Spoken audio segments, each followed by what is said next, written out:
of smoke breaks and change the calendar. Now Monday nights I work with that awful girl, Mary Lou. But before Francine could respond, in walked the manager, his name was Tom. He just asked what's going on. She said nothing, sir, and grabbed the plate of food. Diner was full of regulars, talking to no one in particular, their eyes glued to the TV set watching the game. Just then in walked a stranger. Someone thought he looked familiar. Hey Jerry, how you been? The stranger said, that's not my name. It was a Wednesday night in Buffalo, but it could have been yesterday or tomorrow. Menus agree, and everyone knows it's always the same.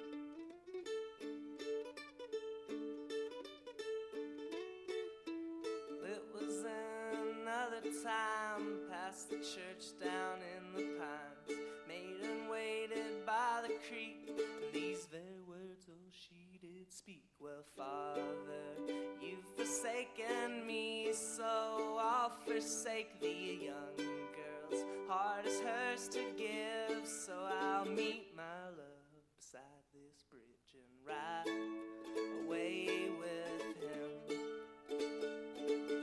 Slowly did the hours pass, each one longer than the last. Beneath the glow of a full moon she cried, oh my love, won't you please come soon? No sound shook the silence, no lantern lit the darkness still. She waited patient, wondered at what could it be that had delayed from their escape.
unread.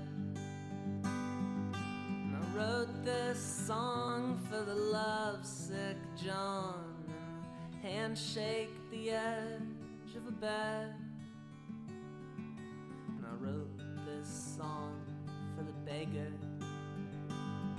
with a silent tin can lament,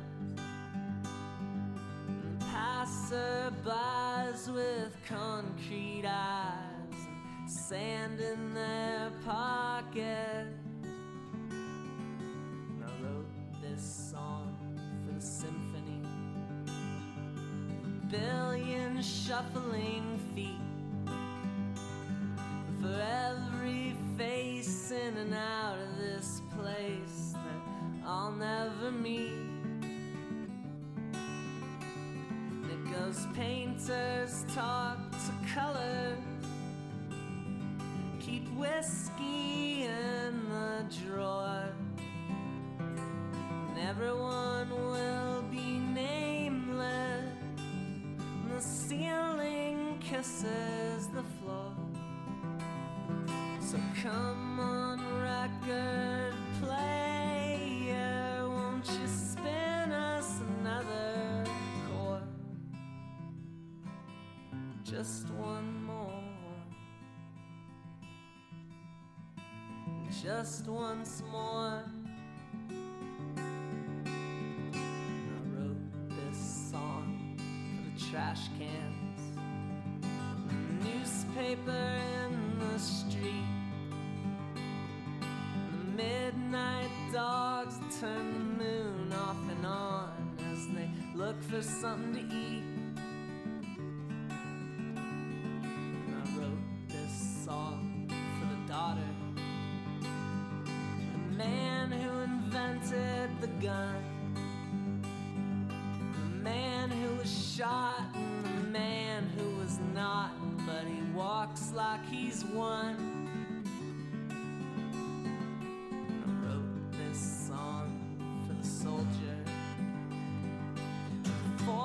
Soil on his hands, every child born in a uniform, never made to understand that painters talk to colors, keep whiskey in the drawer, and everything will be pointless. The ceiling kisses the floor. Oh, so come on television, won't you show us another war? Just one more, just once more.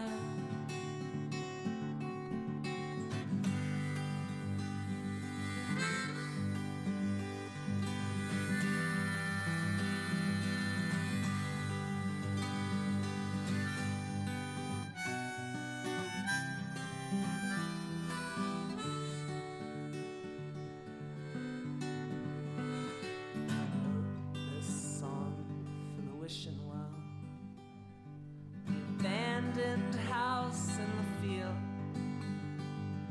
the picture still on the windowsill, secret well concealed.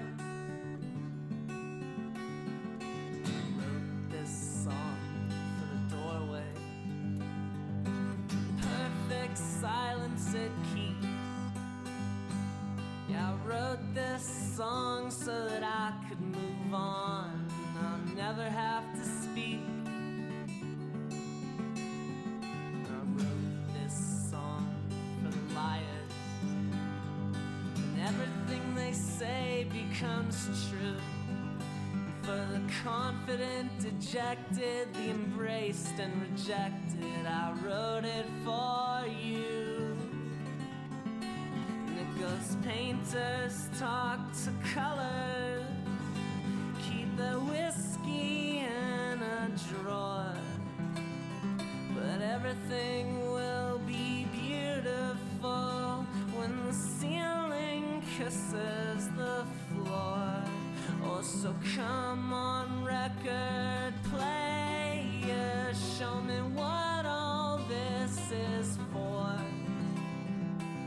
just once more. Just once more. Show me just once more. Show me just once more.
And that is the guy who did the world's highest folk music concert. Yes, that's right, up there in Nepal. St. Vincent, Nepal. Something like that. I love this place. I love coming back. I'd be here once a week if I could get away with it. So, usually what I do is play straight through for 2 hours.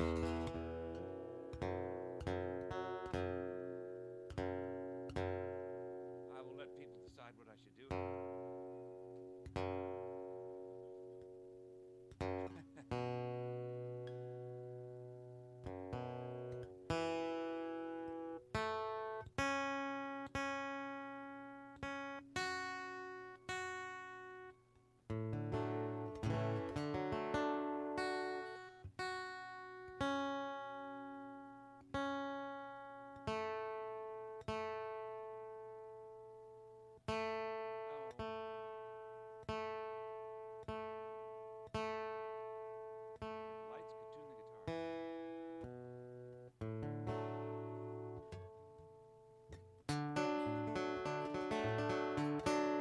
So I got to play something to warm up my fingers with. So this is what I do. Second here. Friday night, SoulFood books. What could be better than that?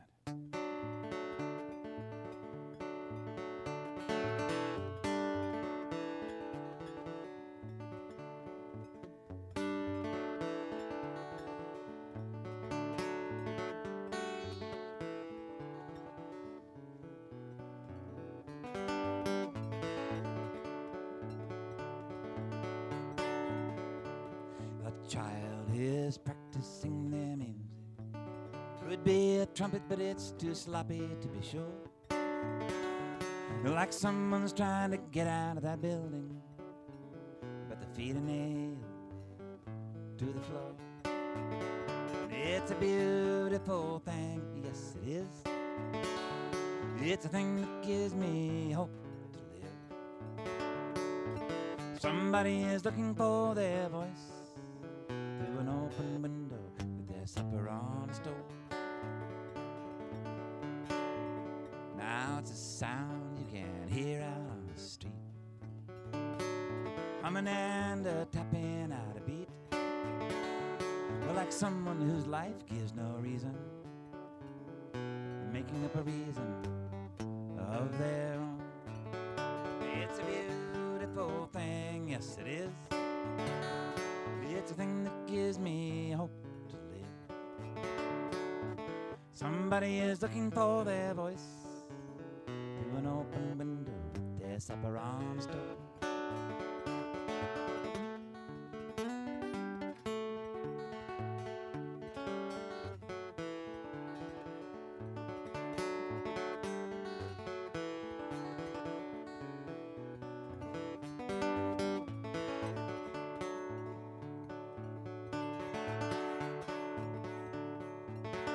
Now With his eyes closed, I know he's gonna win. He's kicking the trash out of the way, yes he is. He goes down, but he always comes back up again. And it's a beautiful thing, yes it is. It's a thing that gives me hope to live. Somebody is looking for their voice through an open window with their supper on the stove. And a woman is standing at the bus stop. She's yelling that the city is on fire. The cops come looking clumsy and disgusted. Everything they tell her, she says they are alive. And it's a beautiful thing, yes it is. It's a thing that gives me hope to live. Somebody is looking for their voice through an open window with their supper on the stove.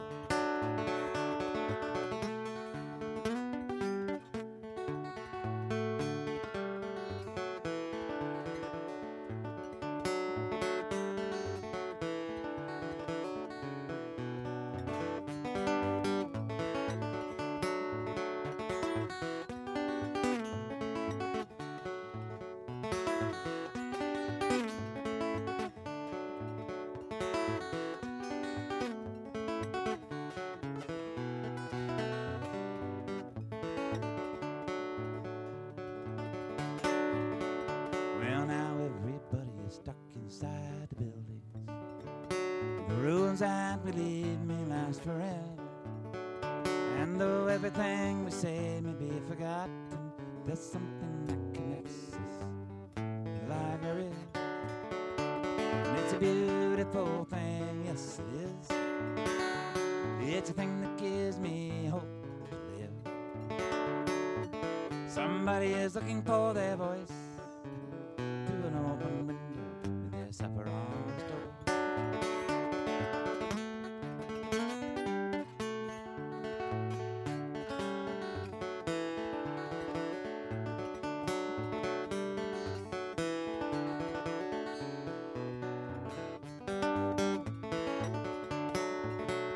And it's a beautiful thing, yes it is. It's a thing that gives me hope to live. Somebody is looking for their voice through an open window with their supper on the stove. Somebody is looking for their voice through an open window with their supper on the stove.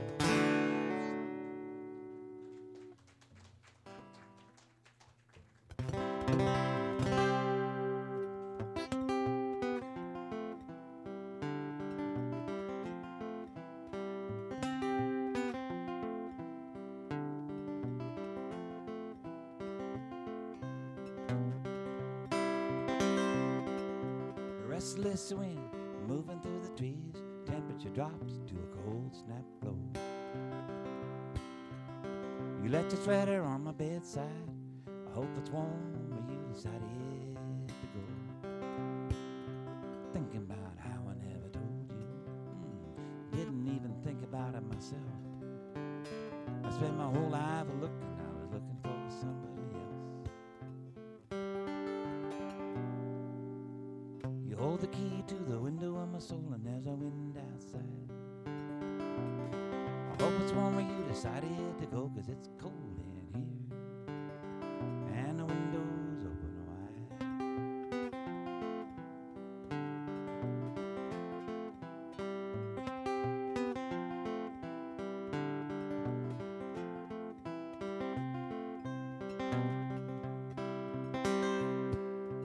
I'm gonna save my money up, I'm gonna put it in trust for a sunshiny day.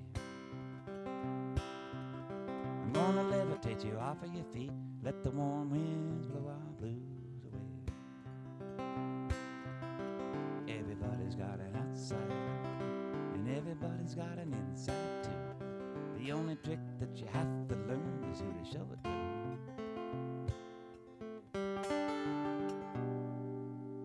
You hold the key to the window of my soul and there's a wind outside. I Oh, it's warmer, you decided to go 'cause it's cold in here. And the windows open wide.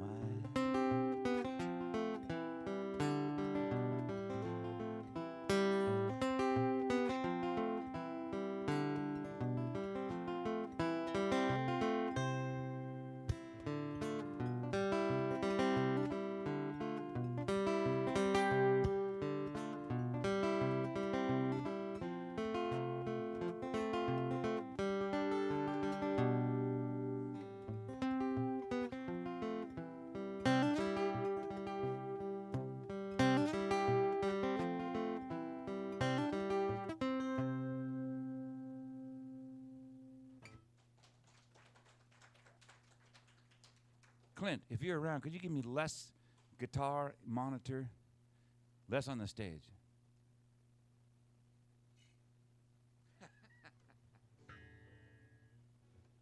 The song about Bill Gates' old buddy Paul Allen. I was looking through Paul Allen's autobiography in the library the other day. And you can tell a lot about people by the photos they put in their books, if they write books about themselves. Childhood photo, I understand that. You know, that's fine. High school photos, that's fine. You know, and then he gets to the photos of him on stage playing guitar with, oh God, what's his name? Robbie Robertson and some other people. Said, okay, well, maybe, you know, maybe. And then there's the one where he's playing with Mick Jagger, you know, at Mick Jagger's birthday party. And Mick has this look on his face like, how in the hell did I get into this and how do I get out of it? You know, it's a very interesting photograph. And then when you turn the next page, you get my favorite photographs. Two on the same page. The one on the top is his yacht. Now, people put photos of things of theirs in their books because they like them and they want you to like them too, right?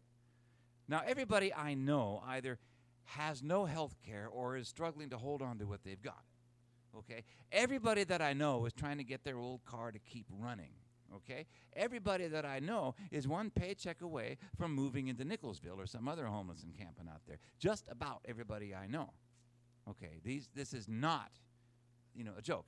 And so there he is. The top of the page is his yacht. Don't remember the name of it, but there it is. The bottom of the page is his submarine, which is called something like Spoog, something like that. I forget, Scroog or something. It's a weird name like that. And it says right there, with, you know, the sort of language that tells me that he imagines me smiling when I read this. Oh, isn't that cute? Polly has a submarine. It says that the submarine lives in a lagoon on the yacht. Isn't that sweet? And I read that and I think, I don't know if I'm going to be able to pay my rent this month. But I really like the fact that this guy has a submarine that lives on a lagoon on his yacht. And so this song, with all due respect, and the other half of that statement is with all due disrespect, is called Paul Allentown.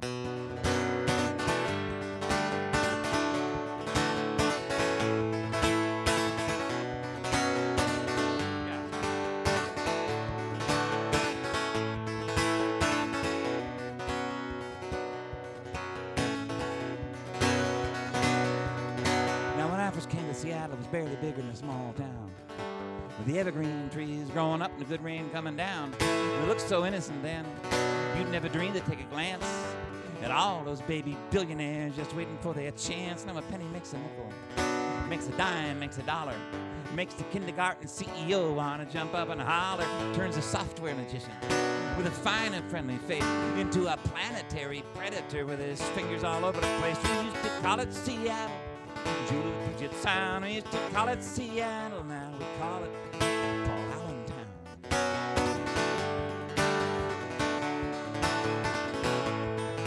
Now, Seattle was Duwamish, but that was Indian affairs.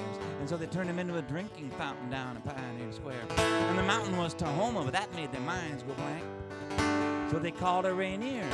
And that became a bank, and the bank became a magnet for the money and the flash. And the mountain made of nature became a mountain made of cash. And the little baby billionaires broke out of their padded cells. And the little town got real big and everything went to hell. We used to call it Seattle, Jewel of the Puget Sound. We used to call it Seattle, now we call it Paul Allen Town.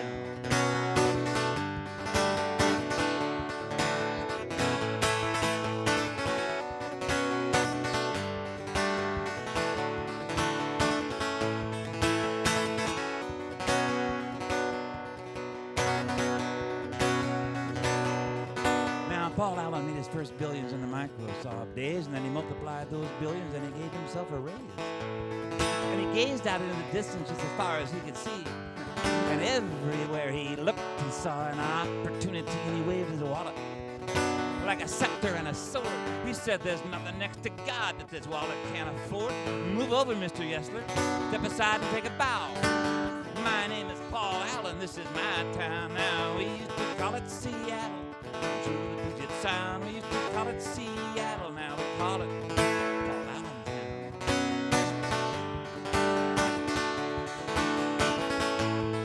You like sports? He'll build you a stadium or two. Yeah, and he'll do it with your money, too. He owns Lake Union. He owns the EMP. He owns half the city council. But he don't own me. You want to fondle your portfolio? You've come to the right place. You like high rise? Go get yourself a condo with a happy face, with a Starbucks on every corner and your own cash machine. Now, I know what they mean when they call it evergreen. We used to call it Seattle. To the Puget Sound. We used to call it Seattle. Now we call it Paul Allen Town.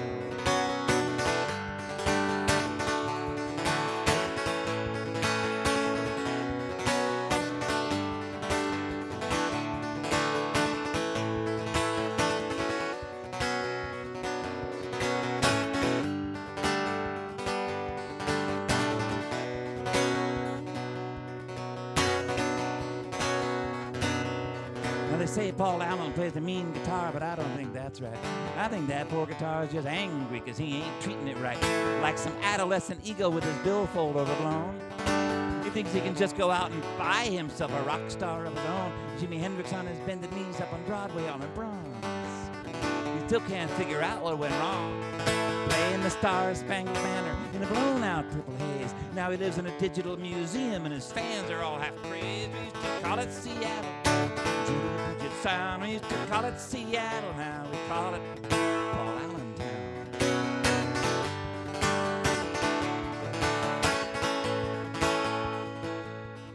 Big money likes to strut around just showing off its stuff. And we're all supposed to love it. We're not supposed to call us bluff. Just buy you a ticket, take your chance, and keep your place in line. And maybe they'll throw you down a few crumbs from time to time. They say the road to hell is paved with all the best intentions.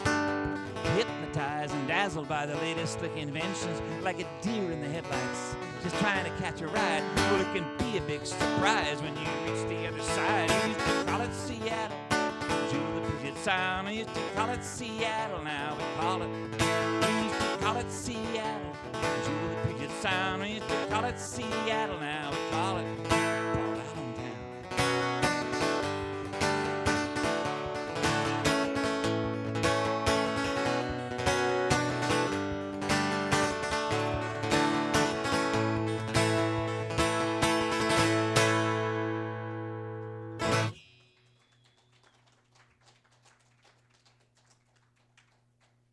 Thank you.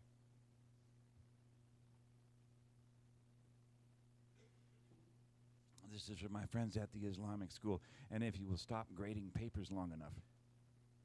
Are you still teaching? Sort of. That's the kind of answer that we like.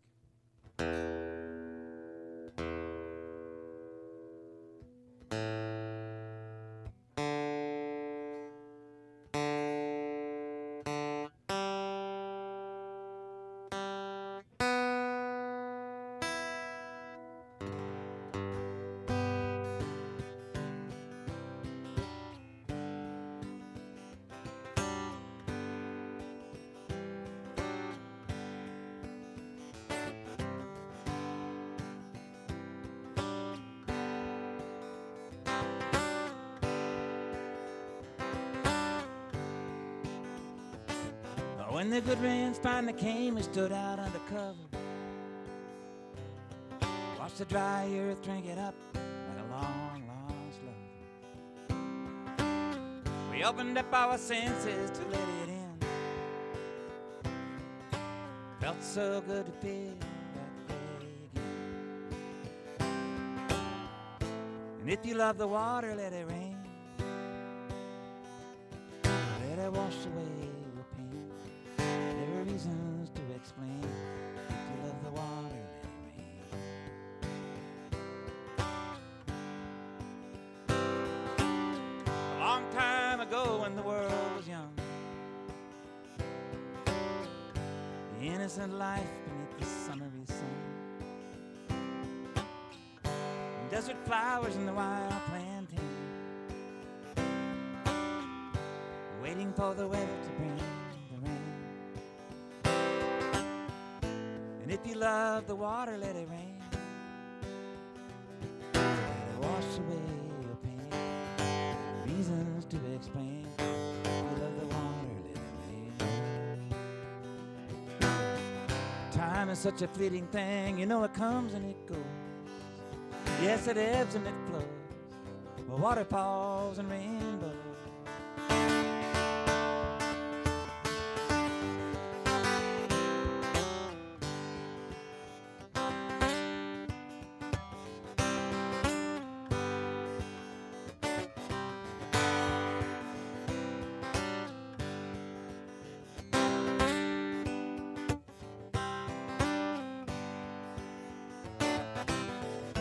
And if you love the water, let it rain. Oh, let it wash away your pain. There are reasons to explain. If you love the water, let it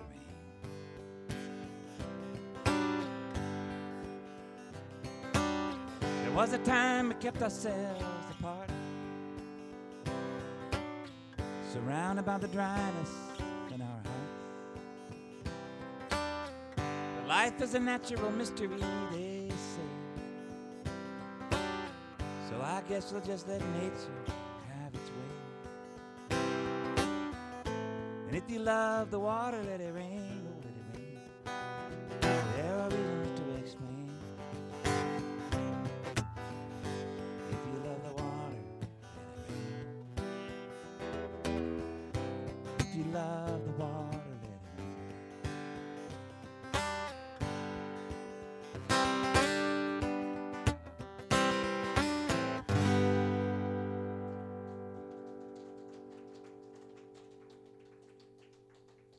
I knew what I was going to do. Now I've forgotten. No, I got it.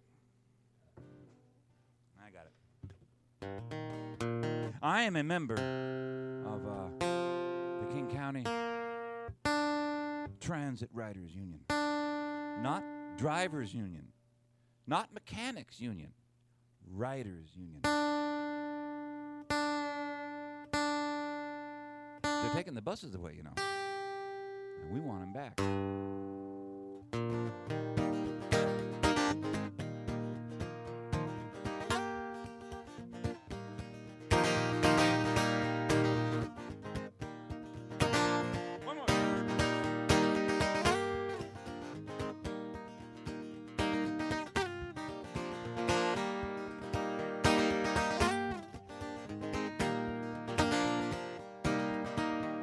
I'm sitting down waiting for the bus to come, but the bus don't run this part of town. So I'll be sitting down waiting for the bus to come till the sun goes down. There's money for the rich man's swimming pool, but nothing for the kids to go to school. Library's closing down. The bus don't run this part of town. The bus don't run this part of town. Sitting down waiting for the bus to come, but the bus don't run this part of town. So I'll be sitting down waiting for the bus to come till the sun goes down. Think I'll get a sandwich. Take a long time till the next bus gets here.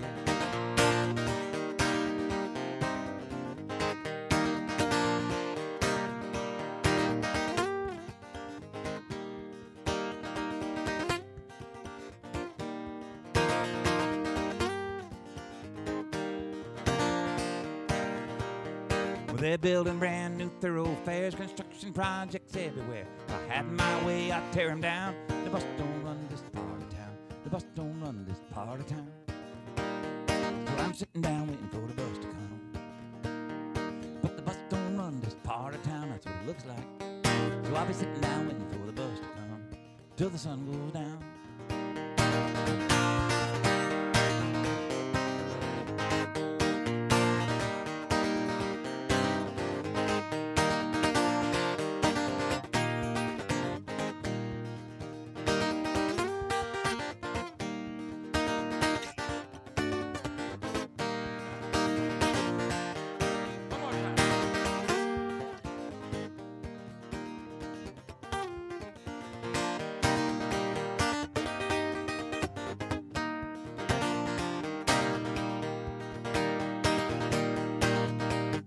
When they want money to start a war, they get everything they want more.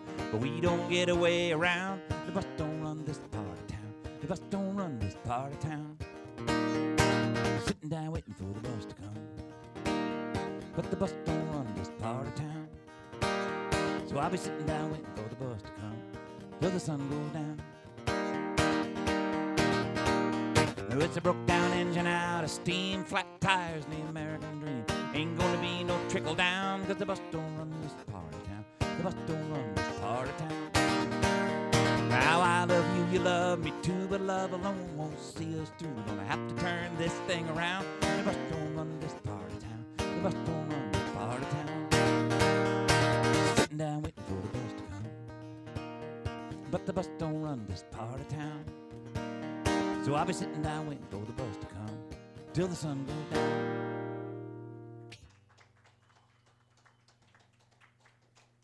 And that's true.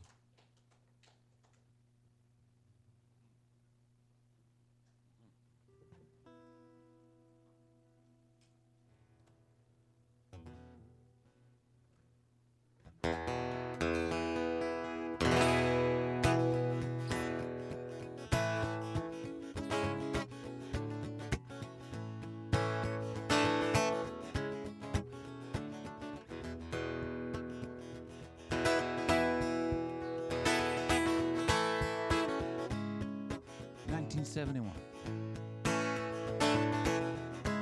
Summertime.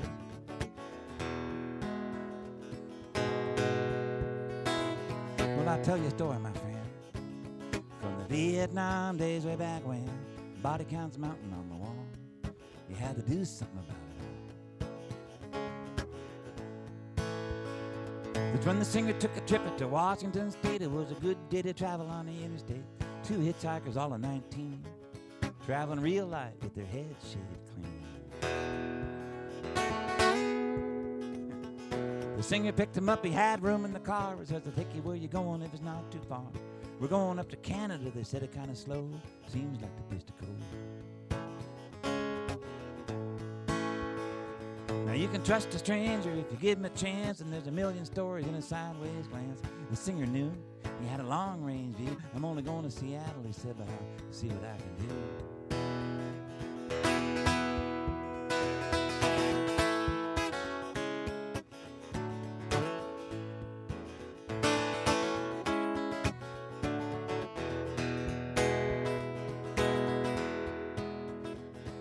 The interstate's a long, straight, blacktop line. You can do a lot of thinking while the time unwinds. Leaving California for the evergreen land. Pretty soon the singer had a friend. Stopping for supplies like anybody might do. Get a map and a compass and a flashlight too. Canteens for water. Food enough to last. Going on to Seattle. But they drive right past. Almost to the border, take the side road to the hill. Here's your map and your compass and a $20 bill. Canada's that way, it's a straight shot. Good luck when you buy and don't get caught. And then the singer drove away in a darkening breeze, and 2 shadows disappeared in the evergreen trees. And that's a measure of a war. Try to tip the balance just a little bit more.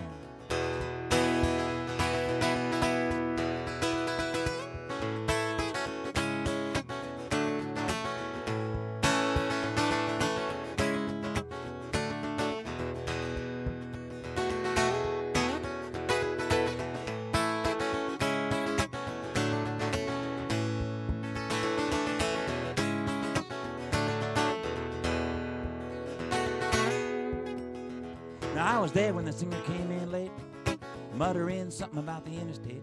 The songs were good and the music was fine, and that's what kept us going most of the time.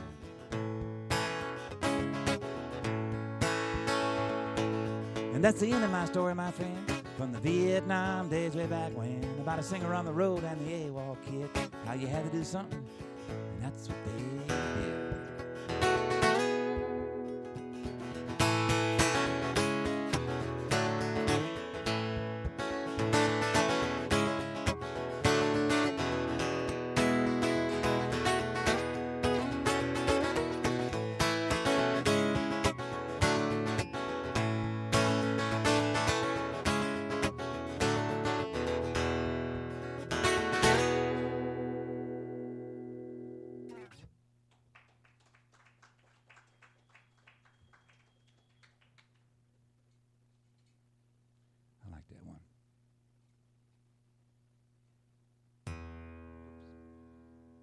I know. This is kind of a it's very quiet. This is kind of a companion piece. That's my tip jar right there. It's not even a jar, it's a box. I don't even know if it's a box. Do boxes have rounded corners? Or is that something else? It's like a square and a circle? I don't know what that thing is, but it's right there. It says tips on it. That helps me to defray the cost of, well, you know what. And pretty soon it's going to get more expensive when they start putting the you know what else in effect on the bridge. You know? Some of us will have to drive all the way around to the north to come on over here, or all the way down to the south to come on over. Anyway.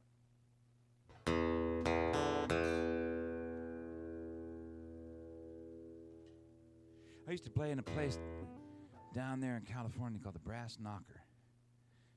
It's now a Christian Science reading room. If they only knew, they would get as far away from that building as they possibly could. No amount of scientific Christian reading is going to exorcise that room. I guarantee it.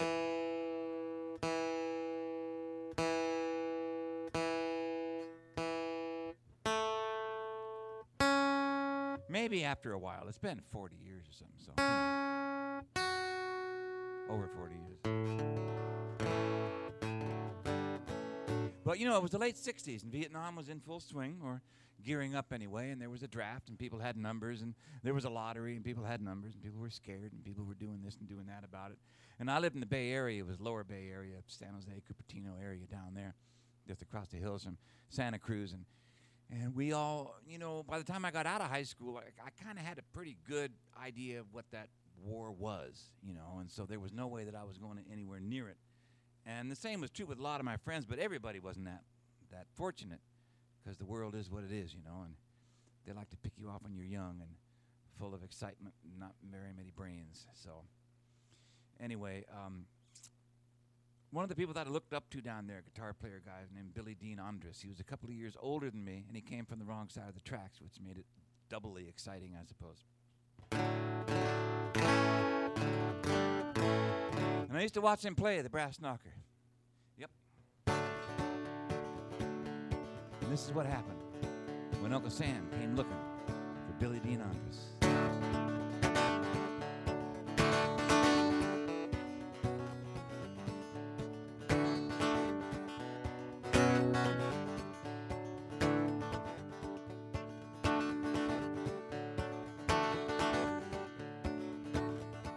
Wild electric eyeballs and his cigarette machine. He could play that old guitar like no man you've ever seen. He was southern, he was central. He was easy, he was mean. He was Saratoga Billy.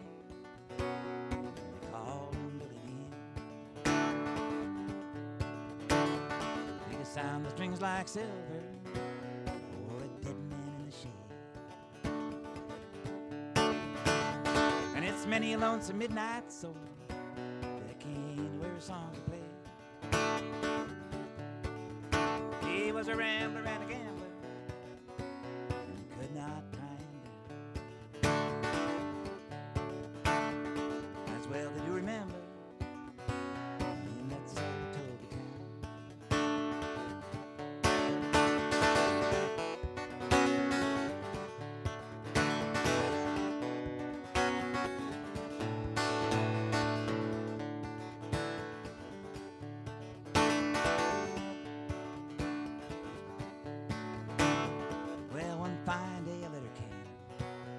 the army that did say, we'd like to make a man of you in the old American way. So he got all of his things together and he rode off down the track. Oh, but 3 weeks later, Billy Dean was back.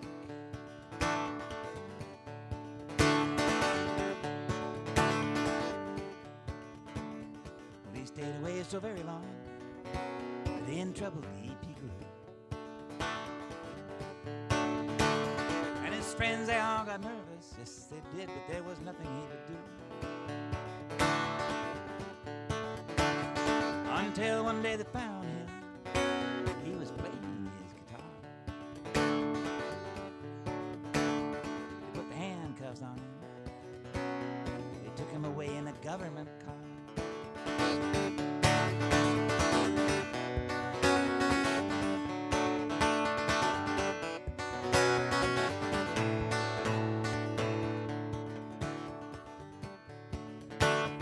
While working on the highway, on the stockade crew,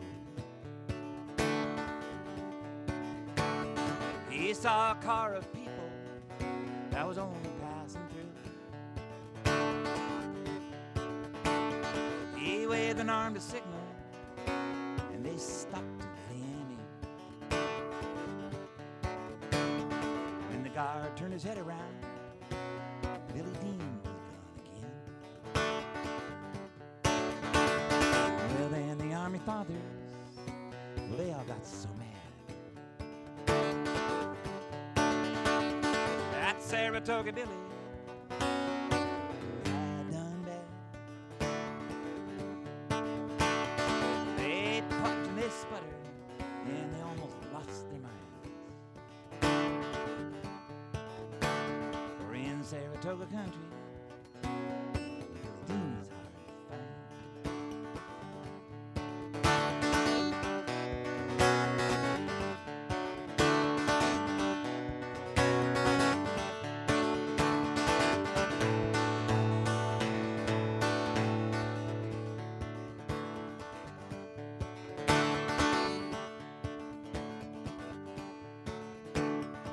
Well, it's been many years now since I've seen him last.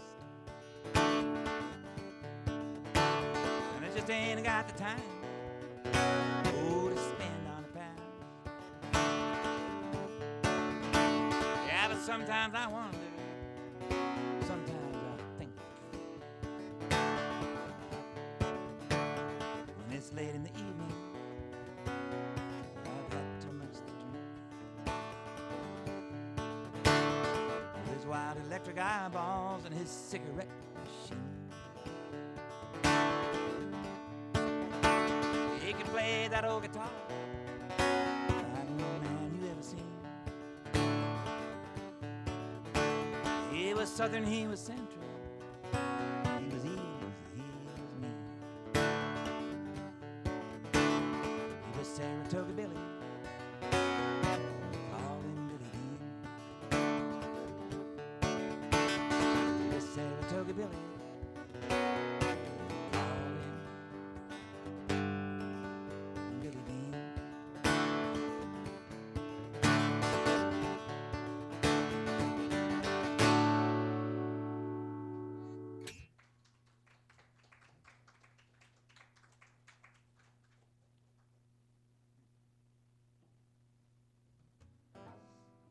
Do you like this part here? This is, yeah, that's I paid extra for that. That's an added sort of a thing that they do.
gamble up in Maine. I'm going back to Georgia to gamble my last game.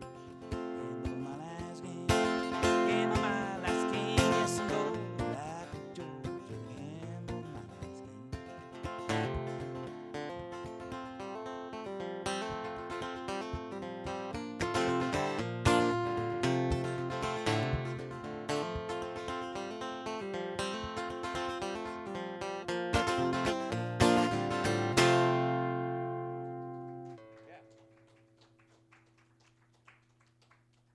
Thank you. This is a song that was written by an Irish friend of mine named Jimmy McCarthy.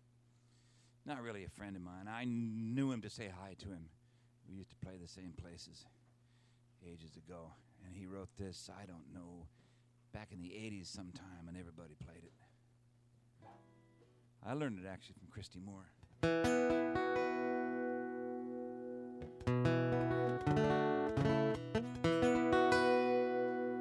Christy made a hit out of it.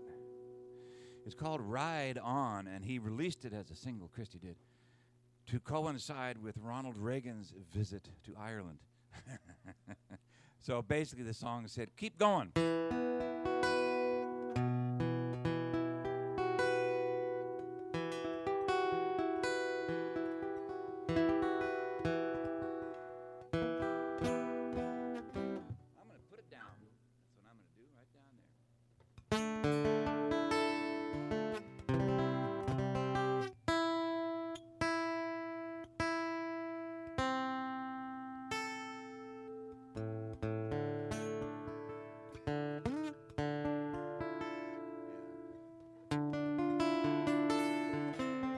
Only got 2 verses, but it's real pretty. It's a sad song. Jimmy was a jockey. He rode horses, so it kind of is kind of from a horse rider's point of view, I guess.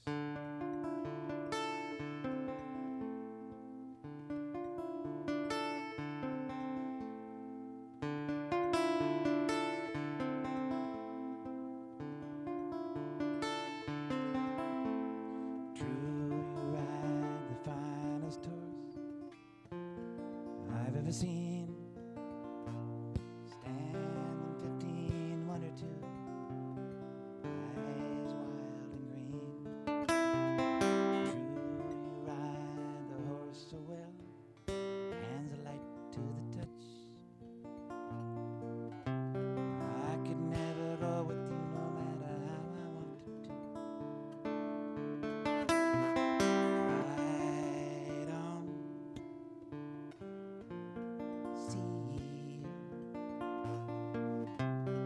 I could never go with you no matter how I wanted to. Ride on, see you. I could never go with you no matter how I wanted to.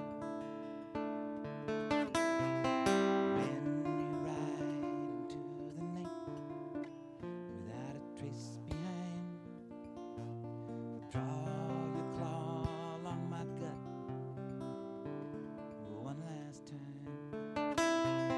Turn to face an empty space where you used to lie, and look for the spark to light the night through a teardrop in my eye. Ride on.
Boy, is that a downer. Okay.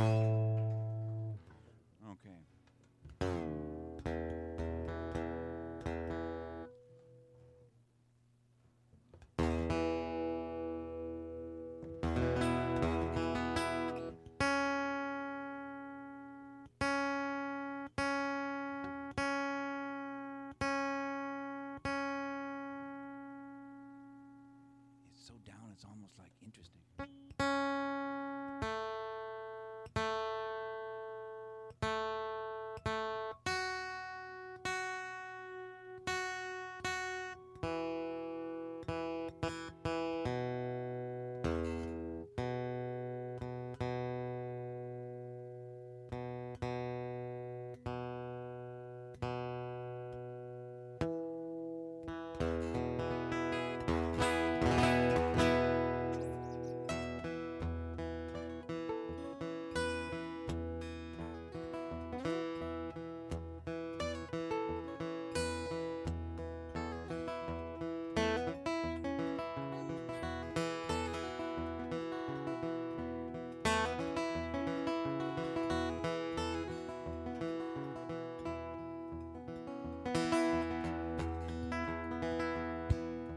When I go by Baltimore, need no carpet on my floor. Come along, go with me, we'll go see what we can see. Green Rocky Road, promenading green. Who do you love, and who do you love?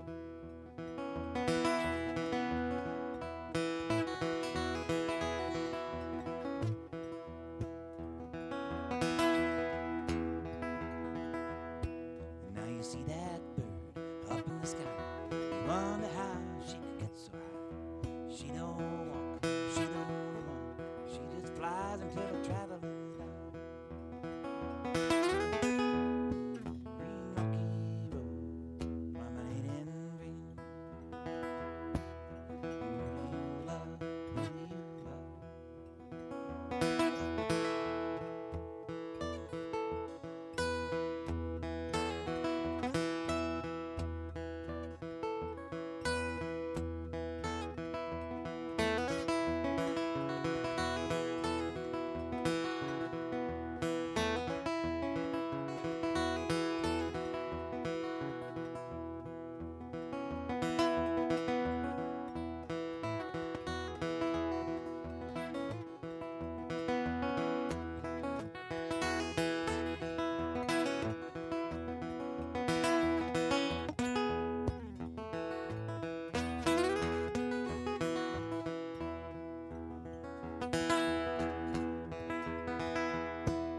So when I go by Baltimore, need no carpet on my floor. Come along, go with me, we'll go see what we can see. Green Rocky Road, promenading green. Who do you love? Who do you love?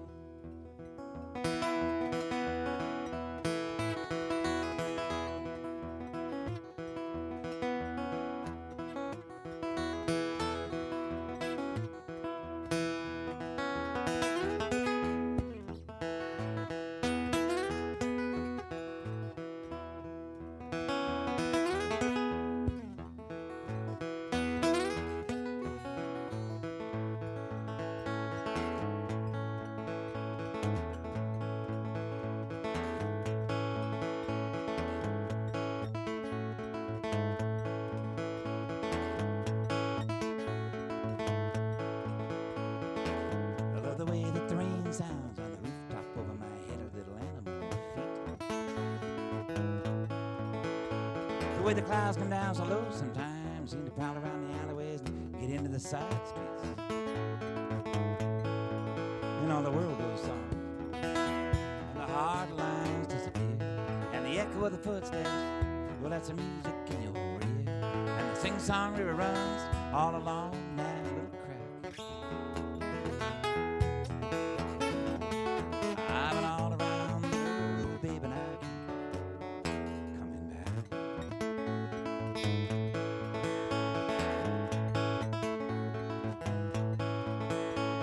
first time I rode the bus to pick me up hitchhiking. Took me clear across town. I said, I ain't got no money. He said, that's all right, friend, just get on board and lay your burden down.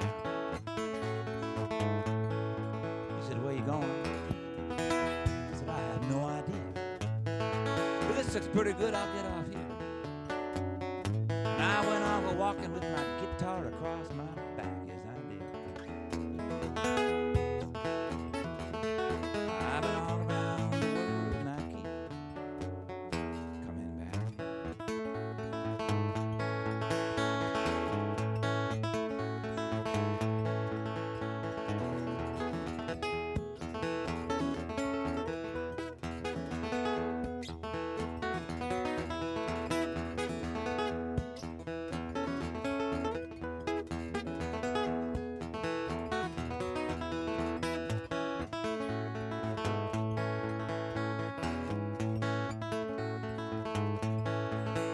Now the big boats come to the dockside, they tie off and unload, and they stay a little while. You gotta bridle that Saturday Liberty night, you gotta do it up right, you gotta do it in style. Maybe hear a little music, can I have this next dance?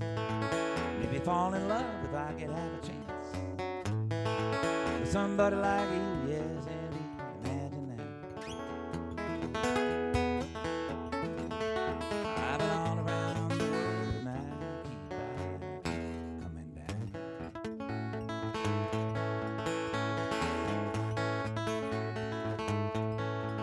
Well, I rode that Fremont Bridge so high one time I could have scratched old Mr. Moon right in the chin. I took a look at the water in the canal down below and I thought to myself, I'm gonna dive right in. Yeah, but I'm too young to go that way and I ain't ready yet. I don't mind falling that far, I just don't want to get that wet. It's a carnival of circumstance. You have to have a knack. I've been all around the world and I keep coming back.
know you would have gotten in. Yeah, yeah, good.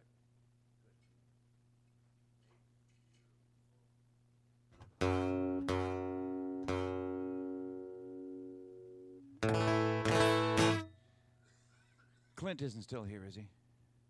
He wanted to hear this song. He's coming back? Before too long? Before the gig's over? I'll wait then. Ordinarily, I wouldn't do that.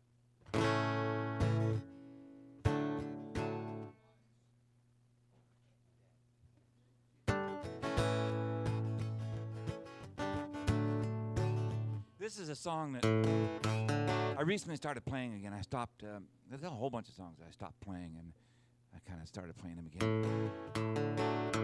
And I wrote this because I thought I had to. I thought I should. Somebody should. And if nobody was doing it, I had to. And when you write a song like that, sometimes, depending on the subject, it's like, oh my God, I'm not going to sing this, am I? But you have to.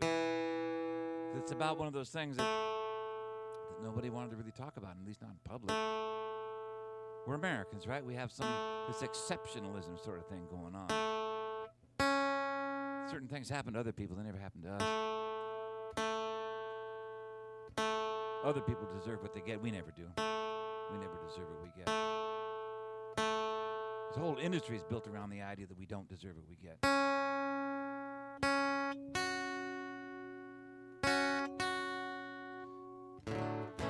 Now, I was reading, I just finished reading a book called, it's really interesting, I recommend it highly. It's called Breaking the Spell, Religion as a Natural Phenomenon by Daniel Dennett.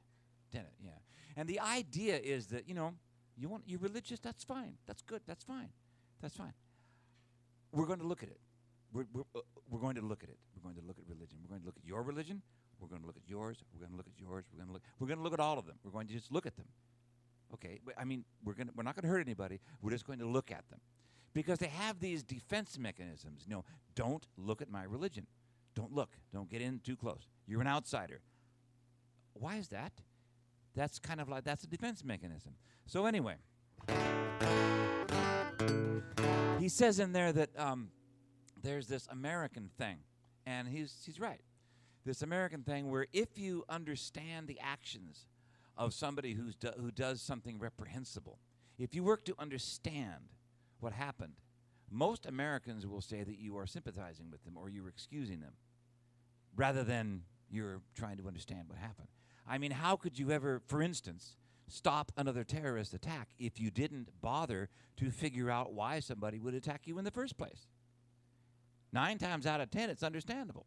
You might not like the reasons, but it's understandable. And just because you understand it doesn't mean you condone it. And that's a weird American thing. So I thought I should write this, and I did.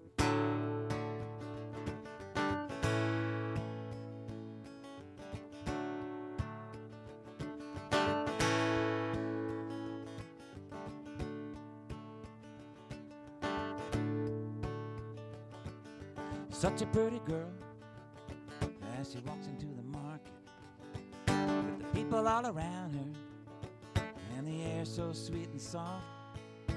Such a pretty girl, now who would ever guess it, that she's wired with explosives till the bomb goes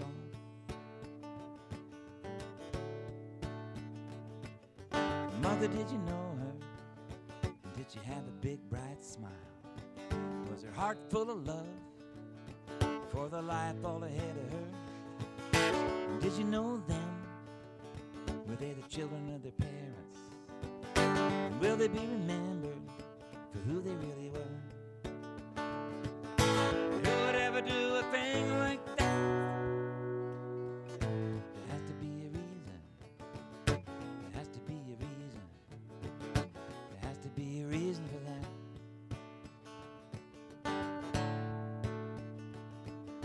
Ignorance is easy when you look the other way. And if you just don't listen, well, you can say that you didn't hear. A little voice calling, it's like talking to a brick wall. And the pressure keeps building year after year.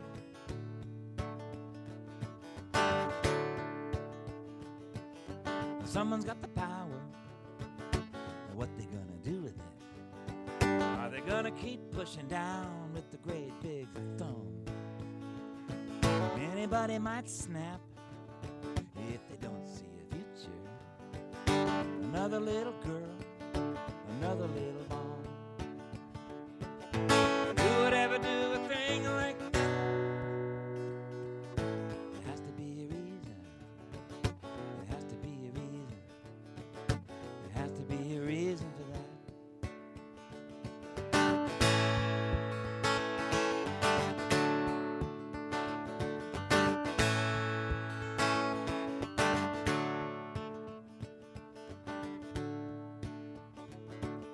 You say you got a sickness, you go to see the doctor. You want to know the reason, so you can find a cure.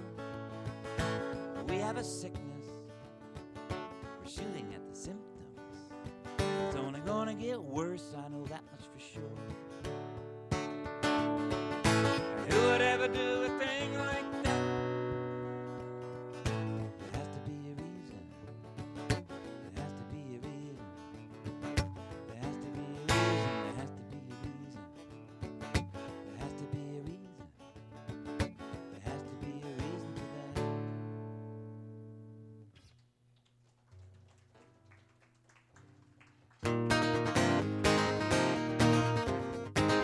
That's right.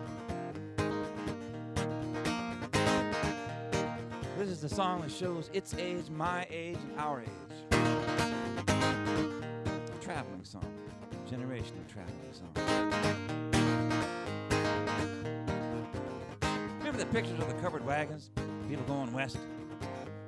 Ma and Pa, whatever they were, and the cook, and all them horses, all the pots and pans and everything rattling around. You can't leave now. This is the best song of the night. If you leave now, people are going to email you, because you spend all the time on the computer, and say, hey, Fred, you missed the best song of the night. Times change. You know, 100 years later, the covered wagons were replaced by, you guessed it, Volkswagen buses. They almost look exactly the same, you know what I'm saying?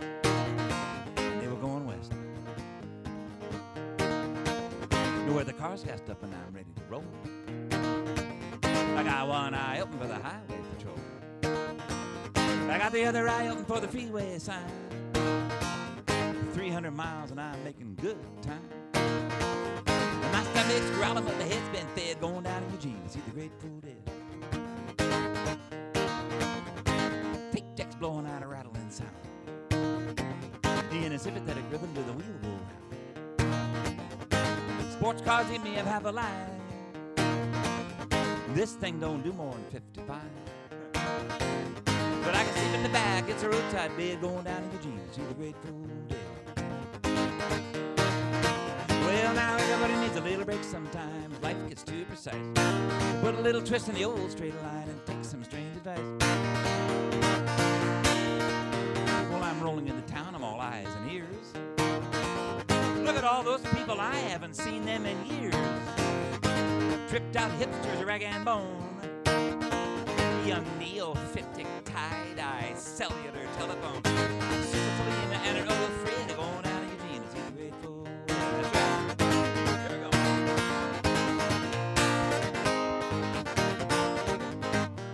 Oh yeah, and it's quite a scene, Eugene. Real big scene, Eugene. Oxy Stadium. 40,000 people in a great big bowl. They're all rocking to the rhythm of the roll. Some are falling in love, some are counting their money. Some are spinning in circles till their eyes get funny. Oh, but that's just about the way they said. I'm going out to Eugene to see the Grateful Dead. I'm going out into the parking lot, I might get lost. Best place in the world to get your wires crossed.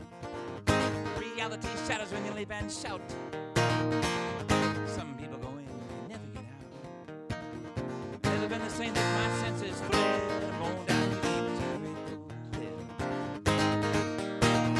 Well, now everybody needs a little break sometimes. Life gets too precise. Put a little twist in the old straight line and take some strange advice. Well, you can take my work quick and throw it away. I'll put a penny in a parking meter any day.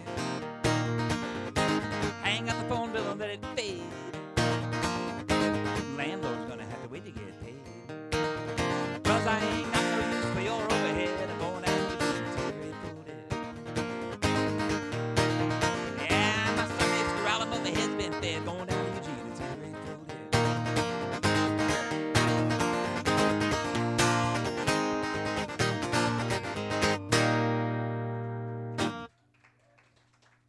Now you can go. I mean, you could have gone before. Thanks for being a good sport.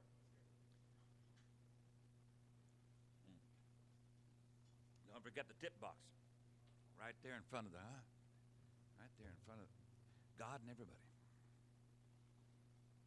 Thank you. Minimum suggested donation is $155 a person. But that's only a suggestion.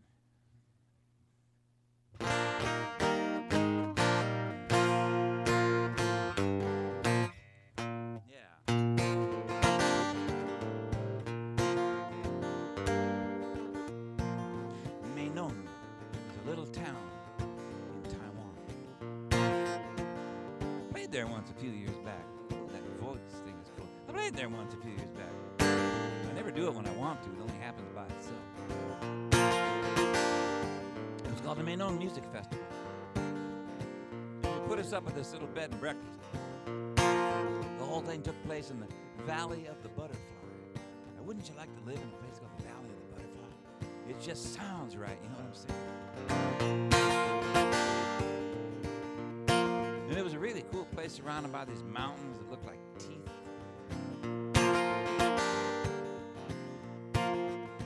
And I wanted to write something to take home with me that would be Mainong. So I had to write the whole thing there. Looking at the mountains and walking around through the rice paddies. So that's what this is. In Mainong, in the Valley of the Butterfly, time doesn't go very fast. Some things just seem to last. In Mainong, I saw a butterfly dance like a butterfly does. It made me think about how clumsy I was. And Mainong, I saw a man on a bicycle balancing a load of wood. His balance was that good. And Mainong, I saw a family of 5 on a motor scooter going out for a drive. And Mainong,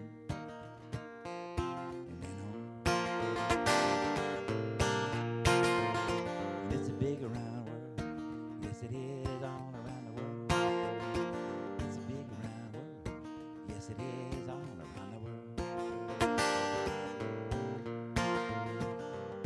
In Mainong, there was a temple on the hillside. I prayed to the Buddha for the flower to open up wide. In Mainong, I drank the good strong ginger tea, and it agreed with me. In Mainong, everything grew. Tomato and a pepper and a beetle nut too. In Mainong, I ate the green grass, the fish and the squid, and everybody else did too. In Mainong,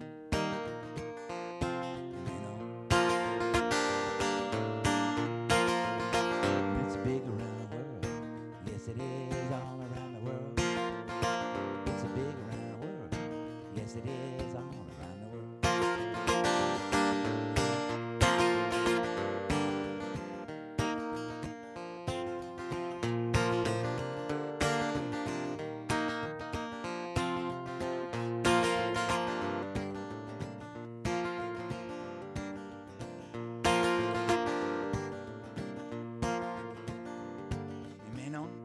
There was a melon so sweet and juicy on my sweater, something like an apple only better.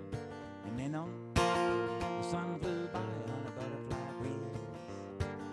The ricochet wing way up in the trees. And Mainong, my spirit got lighter and my head got clear. I thought to myself, I'm gonna stay right here in Mainong.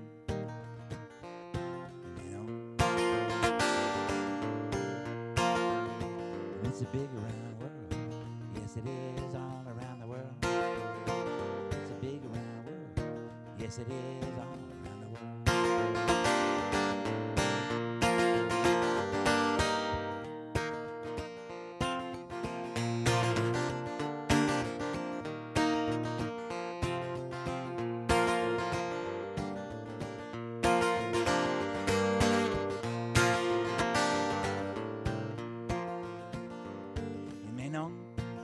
All around the circle, eternity flows. But after a while, you gotta go, I suppose. To Mainong, everybody's got a home, and I got mine. And don't say goodbye, I say see you next time in Mainong. Mainong. It's a big around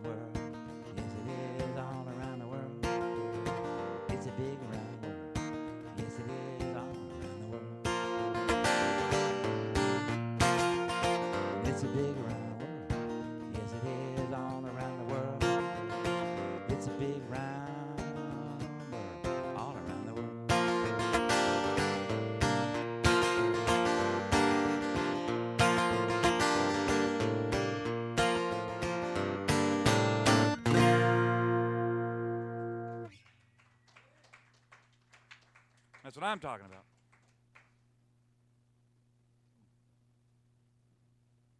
I have no idea what time it is. Anybody know? It's Sunday? I like that.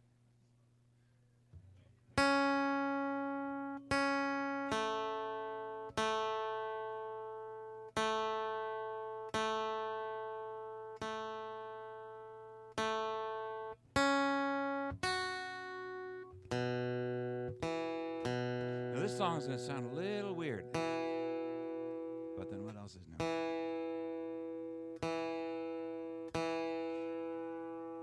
I wrote this song on the buses, transit buses, I remember. Almost every song, I remember where I was and what I was doing when I wrote them. Isn't that weird? Because they come from somewhere, I guess. This is 1972. I used to hang out with the Toro family. My buddy was Jesse Toro. He was a bouncer at the Fresh Air Tavern, Pike and Broadway up there. Jesse was a Golden Gloves boxer and a bouncer and a motorcycle rider. And he had, like, I don't know, 4 brothers and 5 sisters, something like that, or 3 sisters and 5 brothers. You know, his father was a boxing promoter. And so I told him I wanted to write a song that had all the Toros in it, the Toro family, every Toro in the song. And I did. And this is it. And to begin with, every Toro has their own verse. And then after a while, I realized that the song would just get really, really long if they all had their own verse. So then I started putting several of them together in the same verse. All except for the first verse, which is simply, it was during the wintertime. It was a hard winter. You know how they always say this is an unusually hard winter? You know, they do that. We're going to have a really hard winter. The first winter I ever knew in Seattle, when I got here in 71, there were 4-foot snowdrifts. You know, and then I've seen winters where there was nothing, not even a dusting of snow.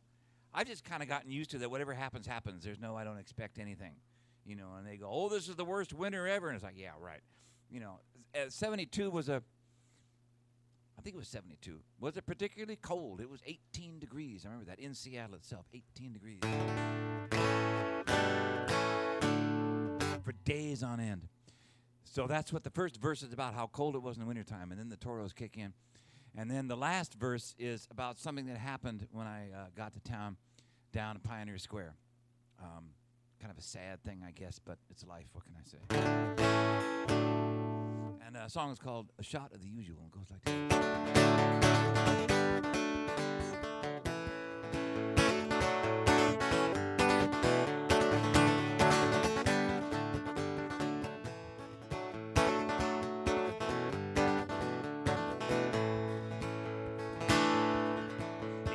Pretty near cold, it was 18 degrees. The door done froze, hope the pipes don't freeze.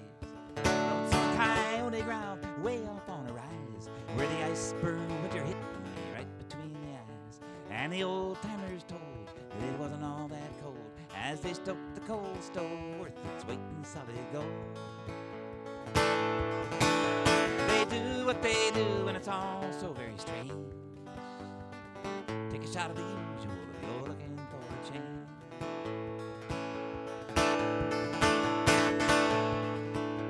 The cannibal troop ships docked up real slow to the longshore dock that belonged to Brother Joe. While in the fat black limousine, the banker and the toad made plans for the future as they watched the ships unload. And the watchtower spies with their telescopic eyes made sure that everything was legal so no one would get wise.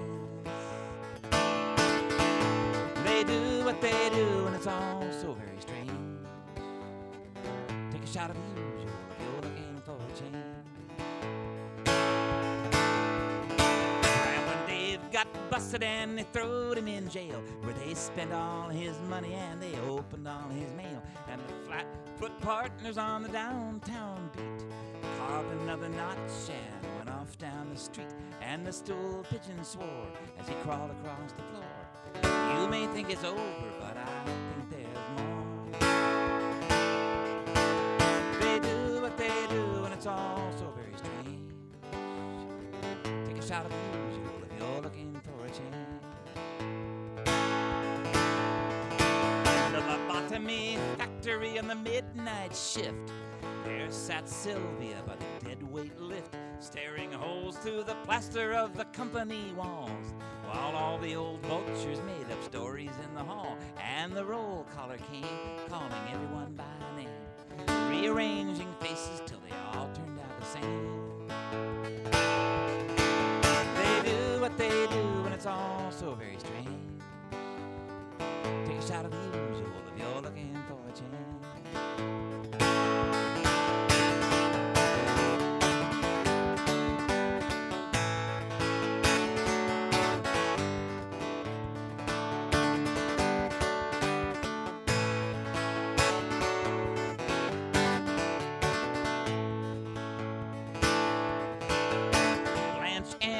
Very frightened for their lives, watched him at the up and coming, practice throwing knives at a sullen-minded motorcycle heavy with a beard, who rolled over sideways and then just disappeared, and the radio moaned like a dog without no bone as the slow smoke rose around the no-smoking zone. They do what they do, and it's all so very strange. Take a shot of the usual if you're looking for a change. The Lynchmont posse played a dangerous game with their bloodhound noses on the trail of Jesse James, who came and went like a vanishing ghost, slipping in and out of handcuffs all up and down the coast. And the victims all got wise how to be better victimized, painting bullseye targets right between their eyes. They do what they do, and it's all so very strange. Take a shot of the usual if you're looking for a change. Family reunion hall where hangs the family creed. No one said a word and no one disagreed. And the mother and the father with the baby in their arms saw only what they wanted to see, so they would not be alarmed. And the time ran dry at the 12 o'clock hour. They knotted up their collars and they left without their ties. They do what they do, and it's all so very strange. Take a shot of the usual if you're looking for a change.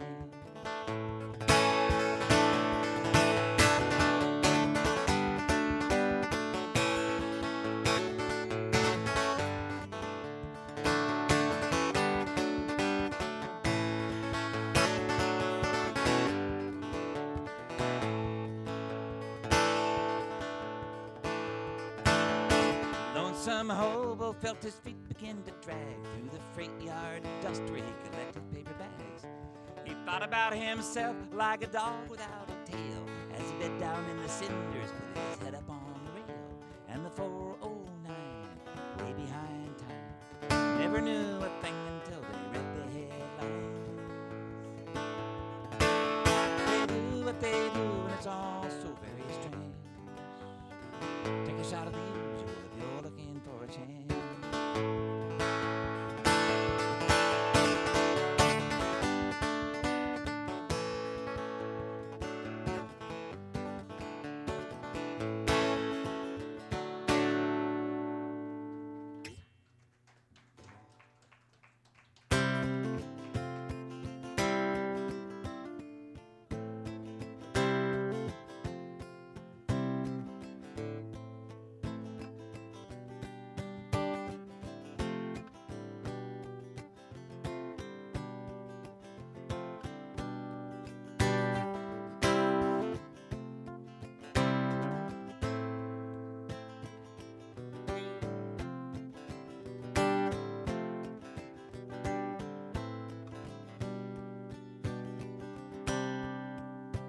I met a young girl,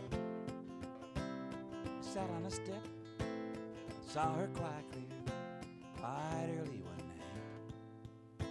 I spoke the first words that came to my head.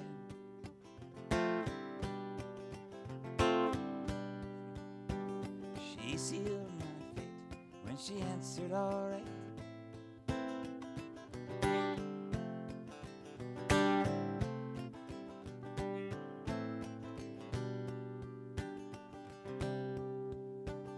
She looked quite old, but she was younger than I. And I asked her how many River County, she said with a grin.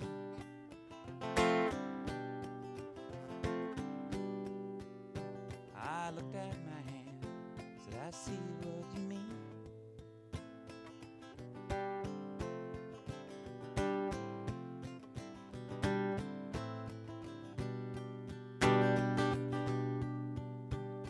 I heard her say, as the night was wearing thin, she printed my name on the bottom of her shoes. All those who pass by, they can never win.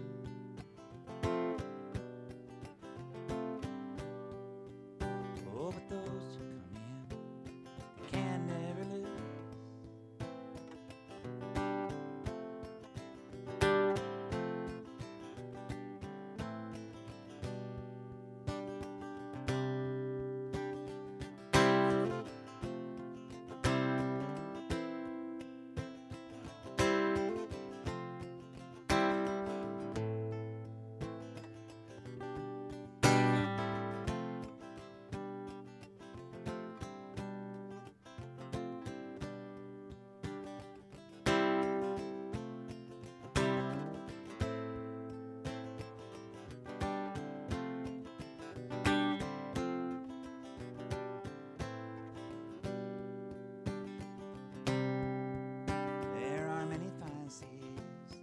Part with your hand, and many fine roads if you know how to choose. To some it's a chance at the axe of the queen.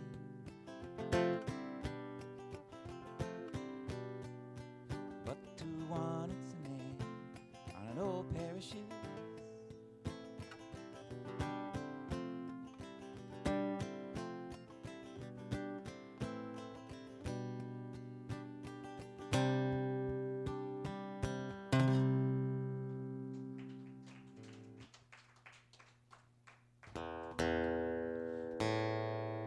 Anybody remember Stephen and Jesse Bernstein? Jesse Bernstein? The first song I did was a Jesse Bernstein song. He was a poet and a songwriter and a playwright in Seattle. He lived down in Georgetown. He lived in the, what the hell was it called? Something or other hotel right by the freeway. One of his most famous poems is called More Noise, Please. Because the hotel is like right under the flight path for Boeing Field. And Jesse was interesting. He had all these handmade tattoos on him. He was from Los Angeles, and he just had a really rough upbringing, you know, and so he had all these handmade tattoos all over the place. And he was kind of a grunge era poet, I guess. He finally recorded for Sub Pop, in fact. Well, Jesse had a condition.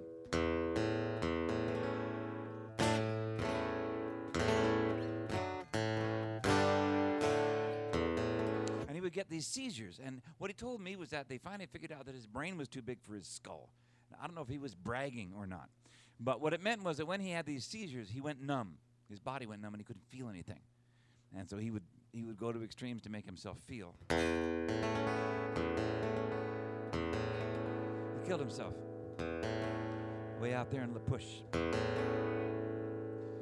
I wrote this because he was a friend of mine, and it's called Jesse.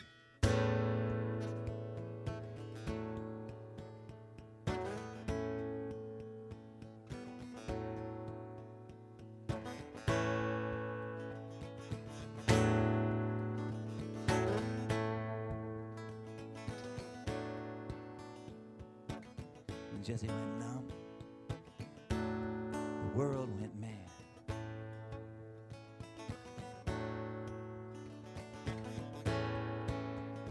His feelings were the only contact he had.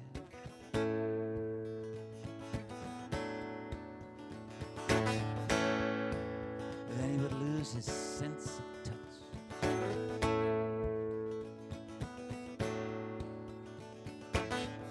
Sometimes, you know, it's just got to be too much.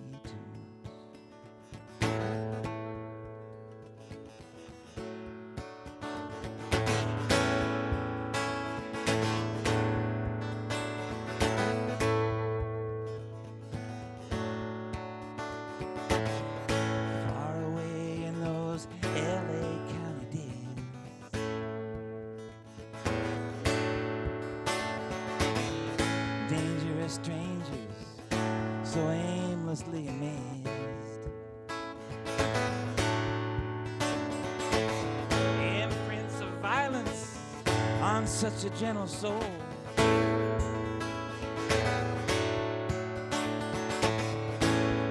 And the long time shadow takes its toll.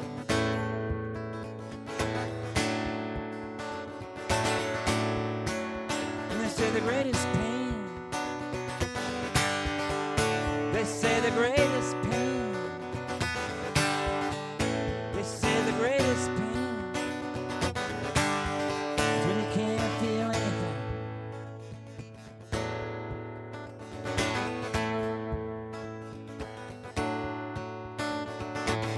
Just to try to tell it in the language of the day. Over the glamour of the spotlights took the meanings all away.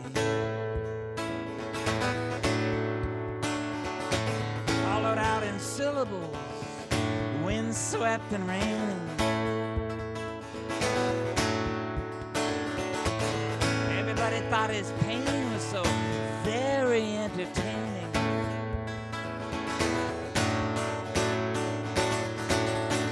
And they say the greatest pain, they say the greatest pain, they say the greatest pain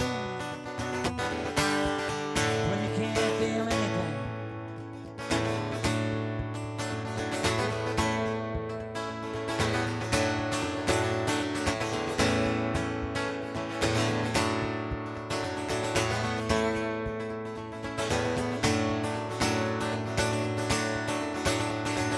Friends can touch and go, and in the places where we meet, we can have an understanding that we think to be complete.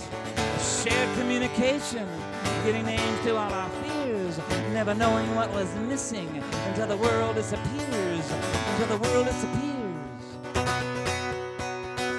until the world disappears. And just it disappeared one night when time was closing in, with a demon at his throat and the lights all going dim.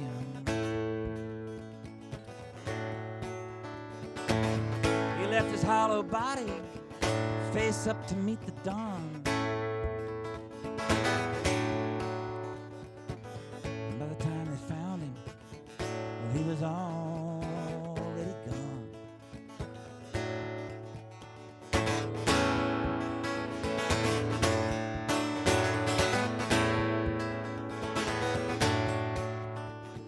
People are like landscapes. They are vast and undiscovered. Eye to eye a mystery, yes, even to each other. Some are dry like a desert, some are like a garden to the sea. Oh, but the parts that matter most are the parts we never see. And they say the greatest pain, they say the greatest pain, they say the greatest pain is when you can't feel anything, can't feel anything at all. You know, sometimes Jesse couldn't feel anything. He couldn't feel anything at all.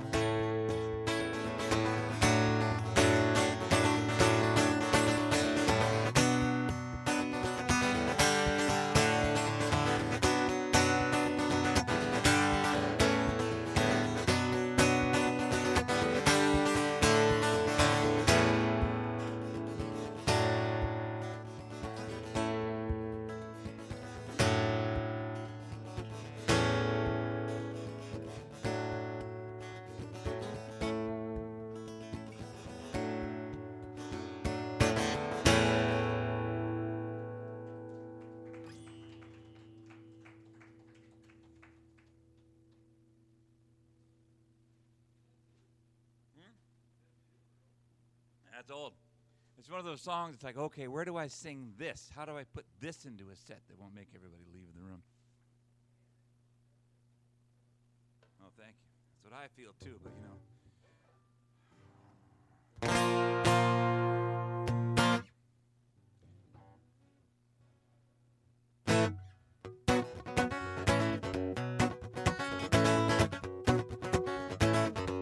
Well, you know, Jesse had that problem, and he went numb. And I was at the Blue Moon Tavern one night, you know, and Jesse had just died. He went out to Nia Bay and ceremonially he committed harikari. Sorry, that's what he did. And anyway, I was at the Blue Moon one night, and a mutual friend was sitting down. And I just couldn't believe it. It's like, Jesus Christ, what the hell did he, you know? And I was talking about Jesse to this guy, and this guy looked right at me and said, "The greatest pain is when you can't feel anything." And I thought, that's it. That's right. He's right. He's right. So anyway, that's that. So enough.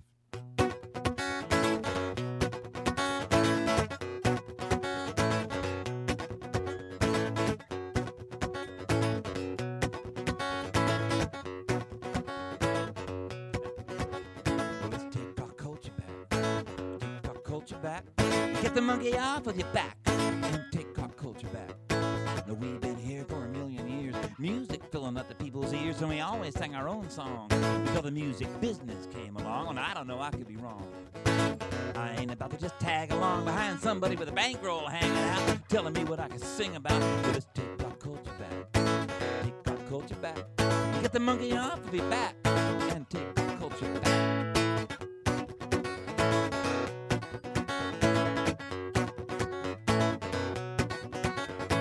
Hollywood spectacle and promenade. Think of all that money just waiting to be made, and all you gotta do is go. And you'll be sitting up pretty on Gangsters Row, and it ain't hard to be misled by some Beavis and Butthead. You could have your hip Seattle slacker, just give me a good computer hacker. Let's take our culture back. Take our culture back. Get the monkey off of your back and take our culture back.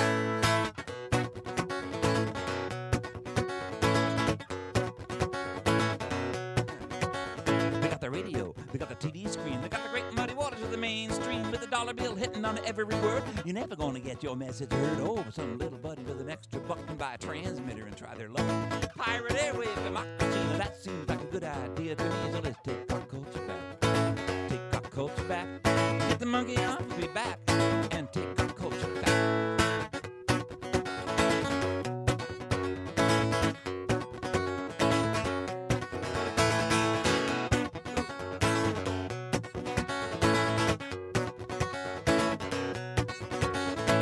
Get inside to break it out. You gotta be outside to know what I'm talking about. 2 heads and a million eyes. We can cut this thing right down to size. Now culture is weaponry. And all our great humanity and survival is a counterattack. So let's take our culture back. Let's take our culture back. Take our culture back. Get the monkey off of your back and take our culture back.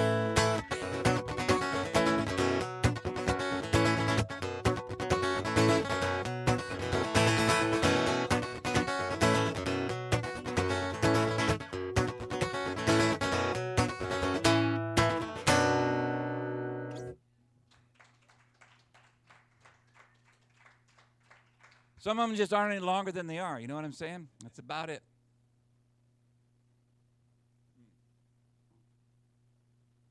Okay. Now I'm going to try to do this right. I guarantee nothing.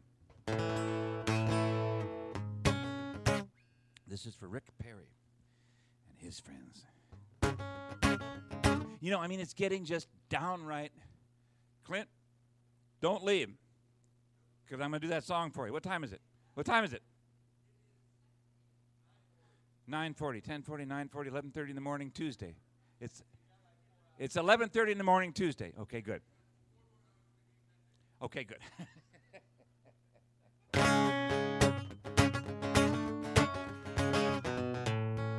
it is, it's getting scary. And you have to take history in context sometimes. An Indian friend told me, I never thought of it like this before. He always described Columbus as a virus. And he told me, he says, when Columbus came, he was coming out of 500 years of Inquisition. I thought about that. And he was.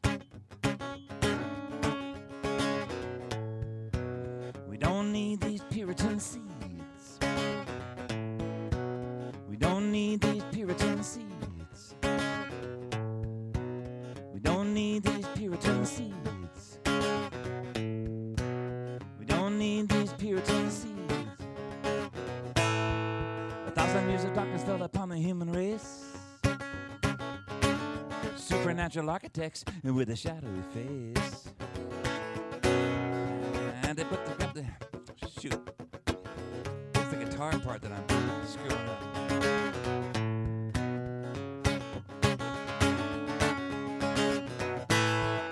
1,000 years of darkness fell upon the human race. Supernatural architects with a shadowy face. Put the devil in the ground and the watcher in the sky. The eternal paranoia of an overhanging eye.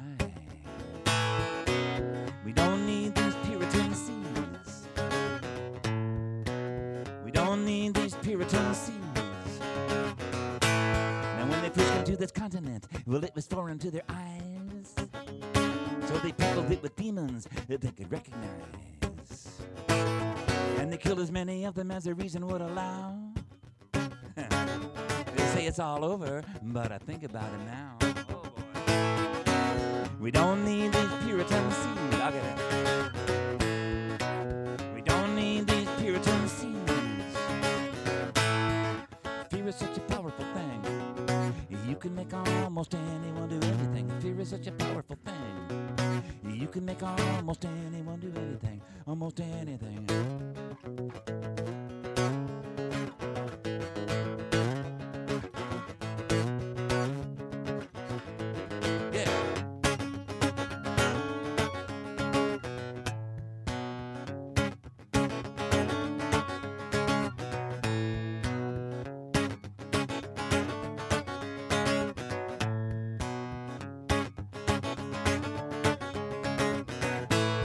There's a ghost in the heartland beating on a little tin drum to resurrect the Inquisition when the time comes. And in the house of power the politicians play.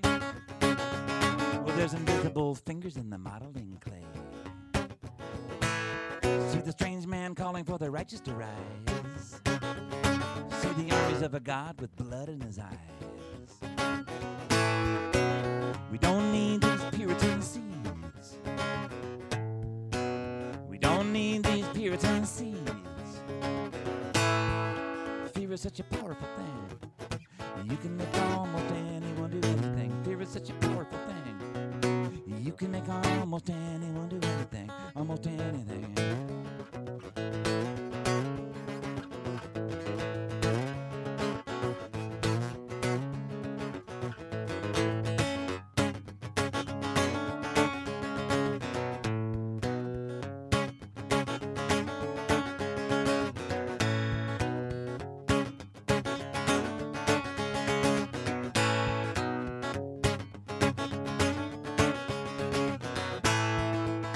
To the clinic on his way to face the day. Crossed the lines of danger where they kneel to pray. No one saw the gunman ready to attack until the angel of no mercy shot the doctor in the back. We don't need these Puritan seeds. We don't need these Puritan seeds. No, I demand a better future, much more beautiful by far,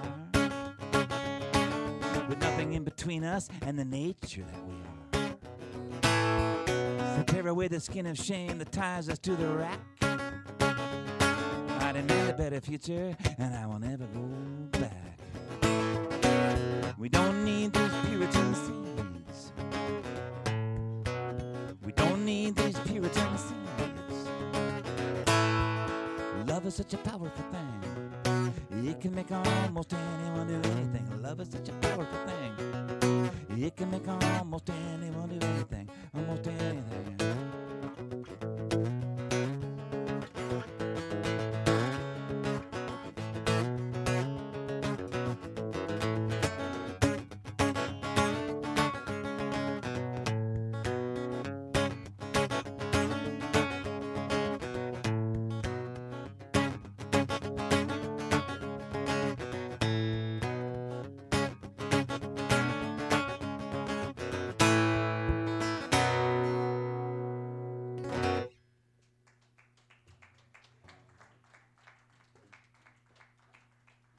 Well, it needs work. I just have to get the guitar thing down. Okay.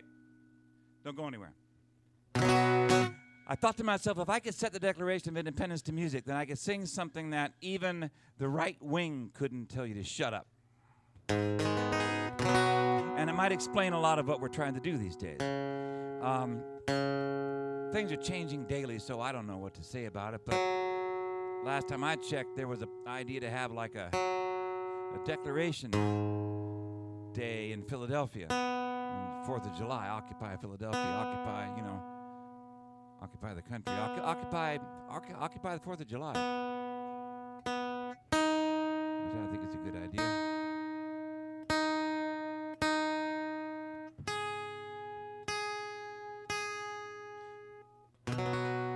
So I'm hoping to get there, and I'm hoping to do this song.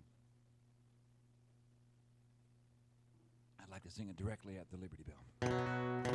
It will either break the other half or weld it together. One of the two. One of the two.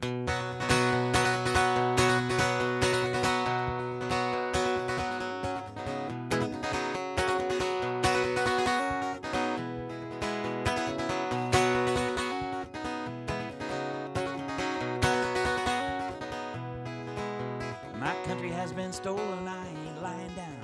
I'm gonna make a lot of noise, I'm gonna spread it all around. I will not be the meek one, sit back and bite my tongue. I dare somebody to tell me not to sing this song. 'Cause these are some big words that we all learned in school. Words to build a country by or give notice to a fool. I took the liberty to rhyme them all, the easier to sing. Maybe it'll help to make the pendulum swing. 'Cause this is my declaration, your declaration too. So let's live up to it, see what we can do. Yeah, let's go see what we can do.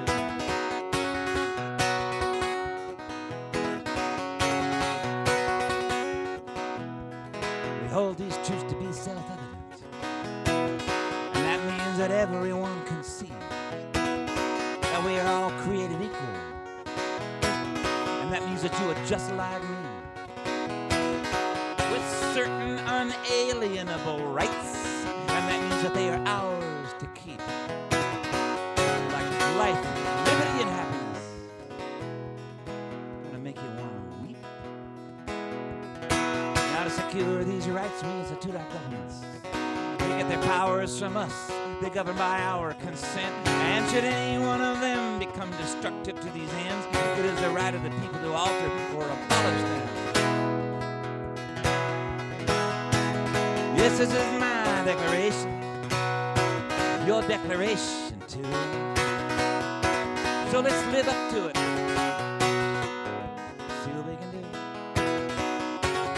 Yeah, let's go see what we can do.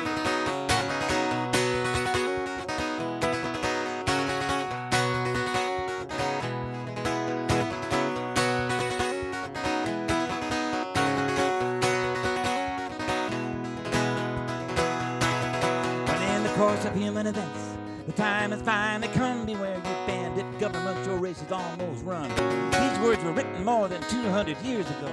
Catching up with history, it moves so slow, moves so slow. Government should not be changed for lighter trains and cars. But when abuse and usurpations become the rule of law, it is the right, it is the duty of the people to respond. Throw off such a government and move on, move on. Yes, this is my declaration, your declaration too. So let's live up to it, see what we can do. Yes, this is my declaration, your declaration too. So let's live up to it.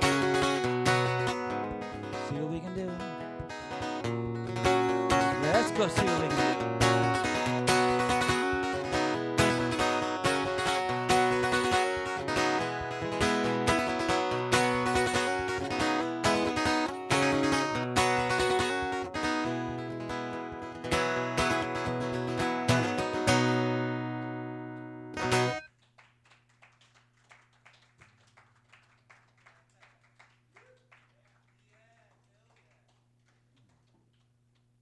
Oh, I know what I want to do. If anybody wants to hear anything in particular, tell me. Otherwise, I'm just playing this off the top of my head.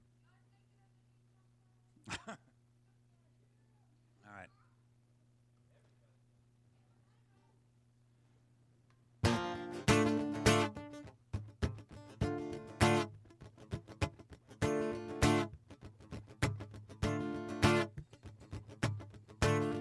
I'm fascinated by Mormon underwear. They have magic underwear. They don't just go to J.C. Penney's and buy underwear. It's specially designed. Well, I don't know. You gotta be a Mormon to get it. I guess you have to like sign a piece of paper or something. And you know the old joke about make sure you got clean underwear because if you get hit by a car and go to the hospital, they don't want. Well, I guess what they're thinking is you gotta have Mormon underwear because if you die and God sees that you have the wrong underwear on, it could get, you know, could get sticky. But this is a Catholic song because it deals with an order of nuns, and I don't think Mormons have nuns. Maybe I'm wrong. But anyway, I was going to make a joke, but I can't get it together. Anyway, there was an order of nuns that lived in a convent in the Middle Ages in Europe, and they were convinced that God was watching them all the time through the walls of the convent.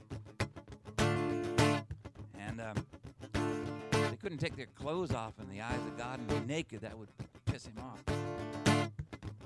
So what they did was they had this system designed. It was like a shower curtain sort of thing that they put around themselves so that they could bathe under the shower curtain. They could clean themselves, but they wouldn't be visible. Oh, I'm sorry. I'm really sorry, but I don't know. Convent walls in those days, and probably even these days, are at least a foot thick. At least a foot thick of stone. Stone and plaster and beams a foot thick. If you have an extra curricular entity who can see through a foot thick wall, he can certainly see through your clothes. I mean, he can. He just can. I'm sorry. I mean, it's weird. I know God works in strange ways, but that's just taking things a little too far. So I wrote this song. It's called You're Naked Underneath Your Clothes.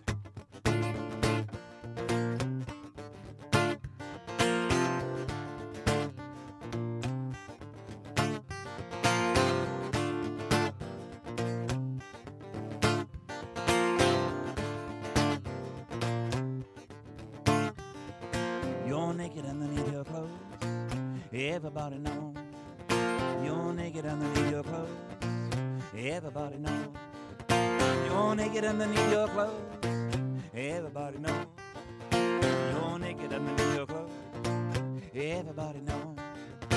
Your mother had a baby. It was you now. What do you think your mother did do to have that little kid? She had sex with your father. That's what she did. You're naked underneath your clothes. Everybody knows. You're naked underneath your clothes. Everybody knows.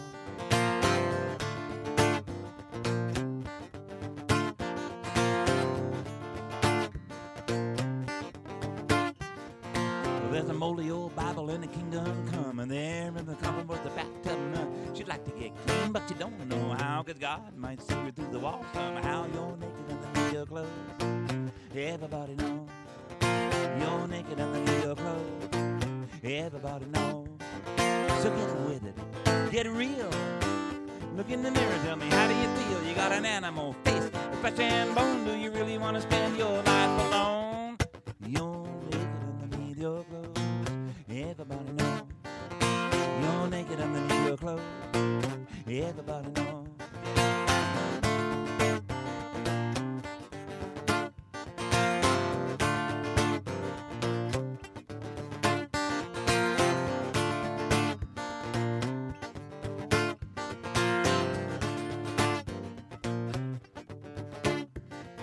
I'm sorry, my friend, but I don't believe there ain't nothing but morality up your sleeve. I shudder to think, should I stick around and see just what your morality might be? You're naked underneath your clothes. Everybody knows. So get with it. Get real. Look in the mirror, tell me, how do you feel? You got an animal face, a flesh and bone. Do you really want to spend your life alone? You're naked underneath your clothes. Everybody knows. You're naked underneath your clothes. Everybody knows.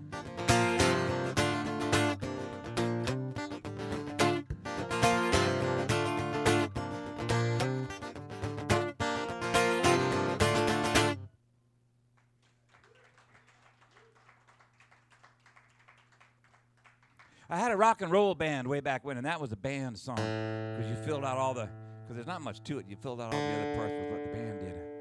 This is another band song, and these are songs that, you know, at least to my ear, it's like they want something.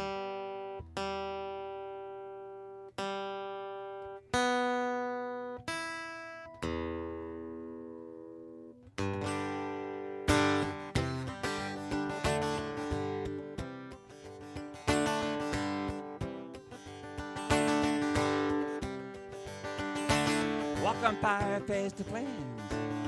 Bear the emptiness, take the pain. Burned out, turned out, hungry and dry.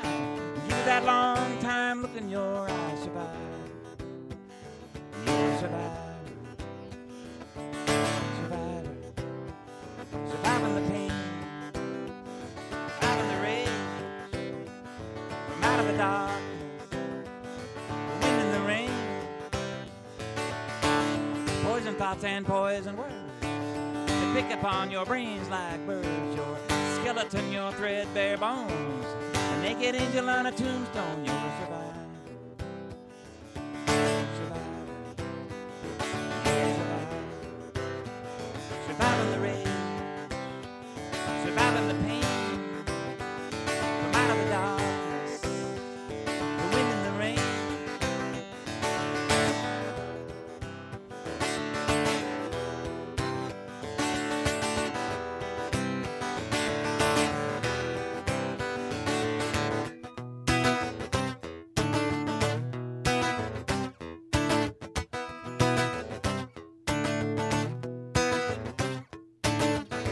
Time weighs down heavy on a filament of light, and gravity will bend it.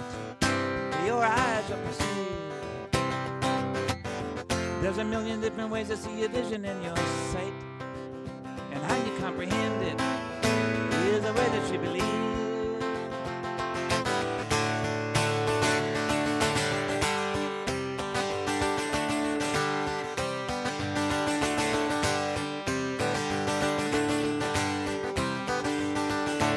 Signposts have all been changed. Reality is rearranged. Inside, outside, up and down. You pick it up and you turn it around. Survive. You'll survive. Survive.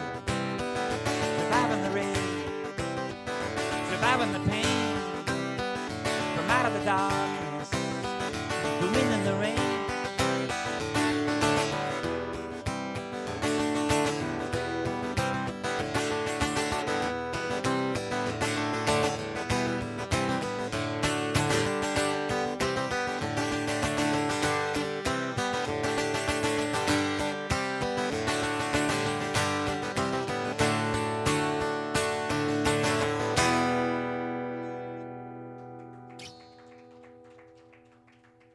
Thank you.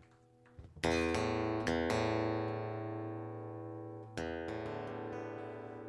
we're winding down now. Oh, I know. I know what I want to do.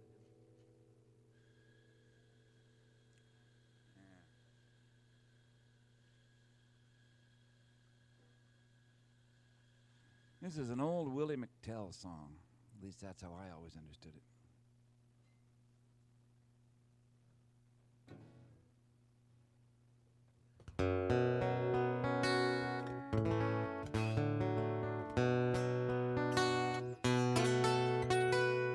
I learned it from Billy Dean.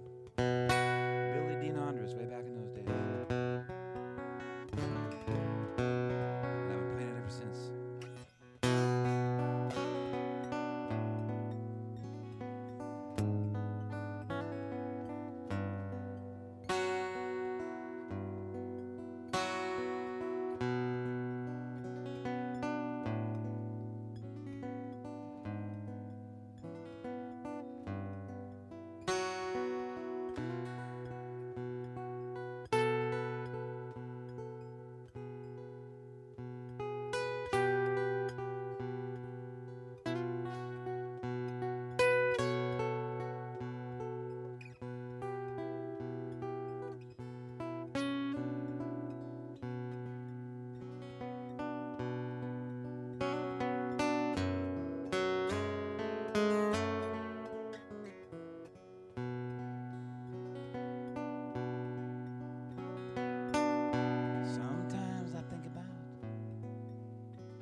that 12-mile stretch of road that we used to roam. Sometimes I think about the little girl named Billie Jean. Did she ever get as far as New Orleans?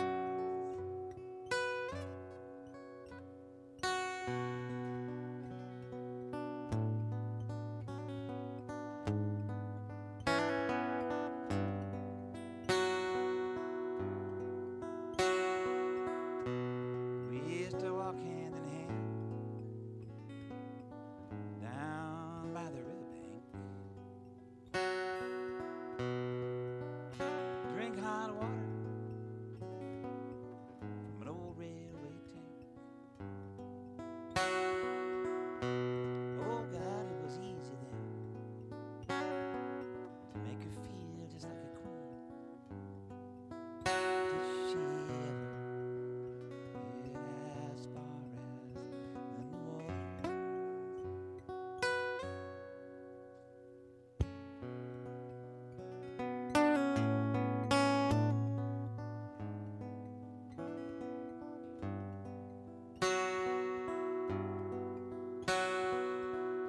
We used to lie on a hilltop, catch that rising sun, walk down by the river to see that old river run. She turned into a woman at the age of 17. Did she ever get as far as New Orleans?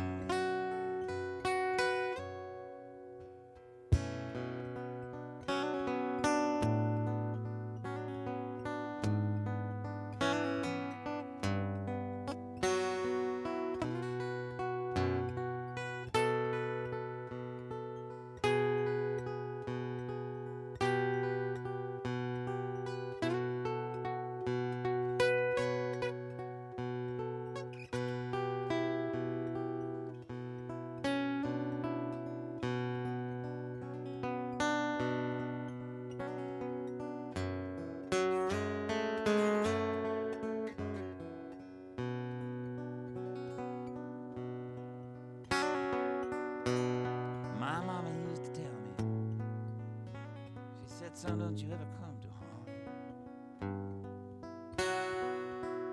Well, hey, look at me here, people. I'm on this goddamn county farm. You know, sometimes I lie awake just thinking about sweet Billie Jean. Does she get as far as New Orleans?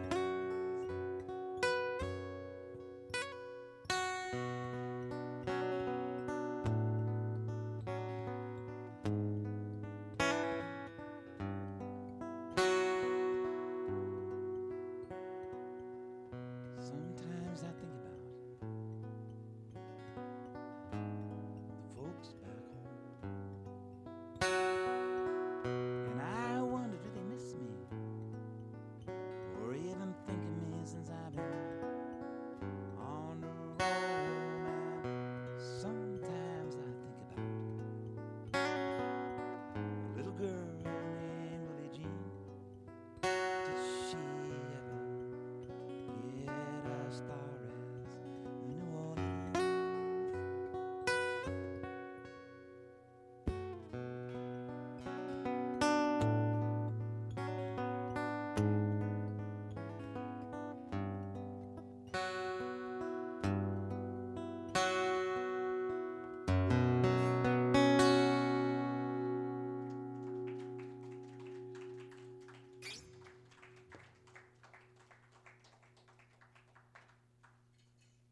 Okay, so I'm just going to do a couple more songs. Thank you very much for being here.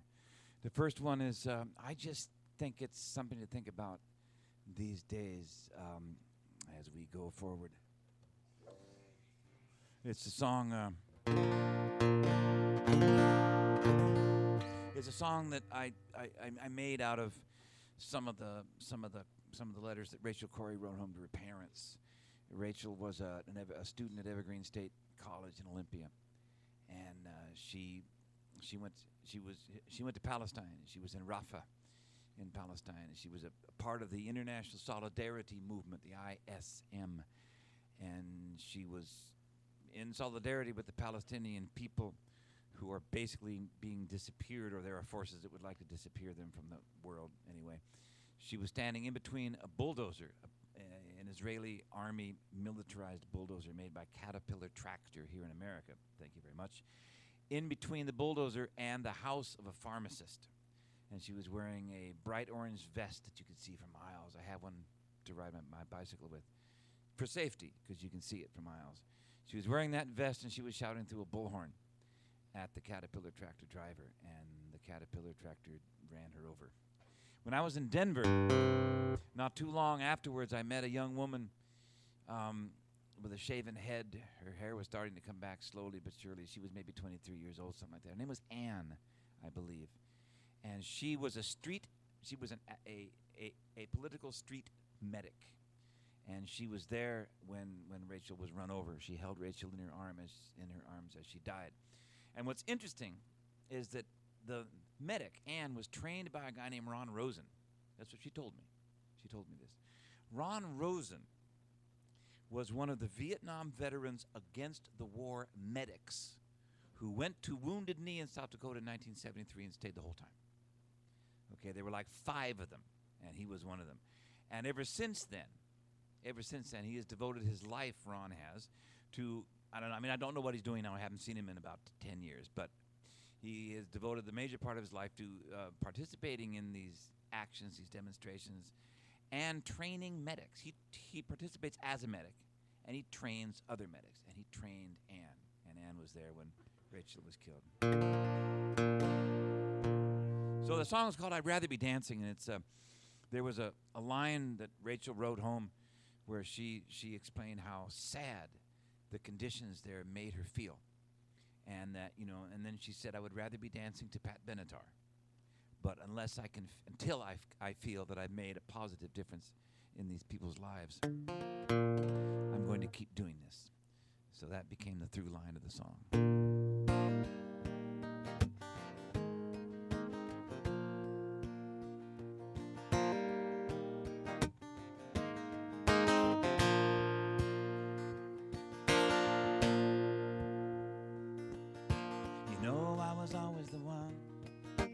Never stand idly by. Watch while the bullies beat up on the weaker ones. I had to do something to try. And I never gave up on people. That we could be better somehow. Morality's compass, you gave it to me, and I still follow it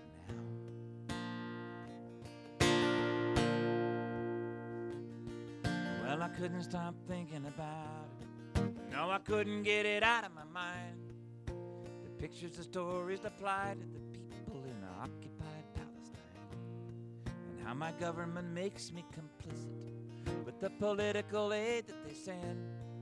So I packed up my bags and I headed to Rafah to work with the ISM. And I'd rather be dancing and falling in love. But if I can just watch from a distance, then what am I made of?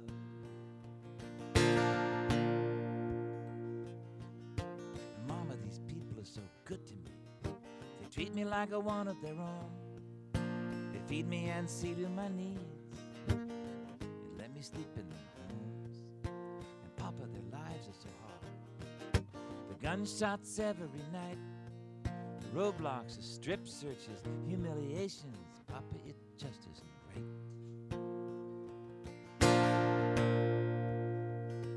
Well, I can feel my privilege. If there in my American face, I could wave my passport around like a flag, and I would be safe in this place.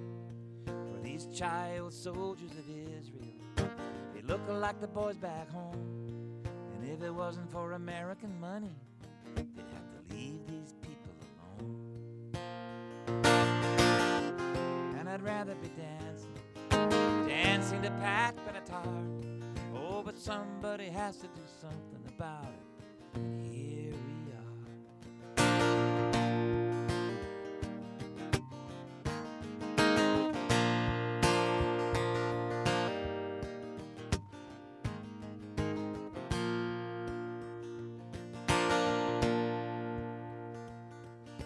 The tractors are coming today.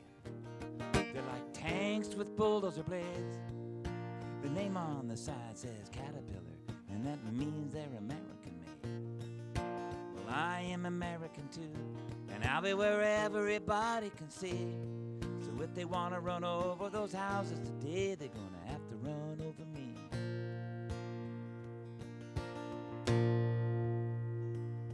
Well, it's dangerous taking a stand, but it's dangerous running away. And sometimes you have to face up to the danger. There is just no other way. There are such beautiful dreams I have seen in the eyes of a child. And if I can just make one little difference, then I think my life is worthwhile. And I'd rather be dancing. Instead I'm saying goodbye. We'll meet again when it's over, don't cry.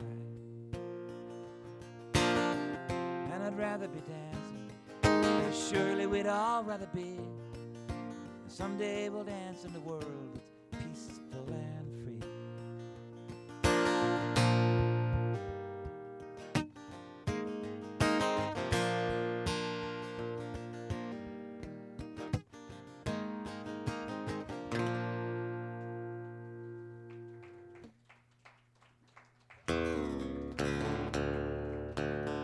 Thank you.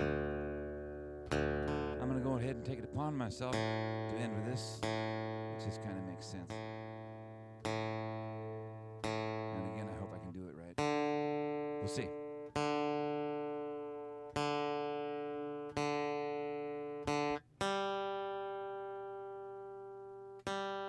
I have CDs. Why did I back away from the microphone? I'm frightened of it. I have CDs. There's some here. There's more over there. My guitar needs work, as you can see.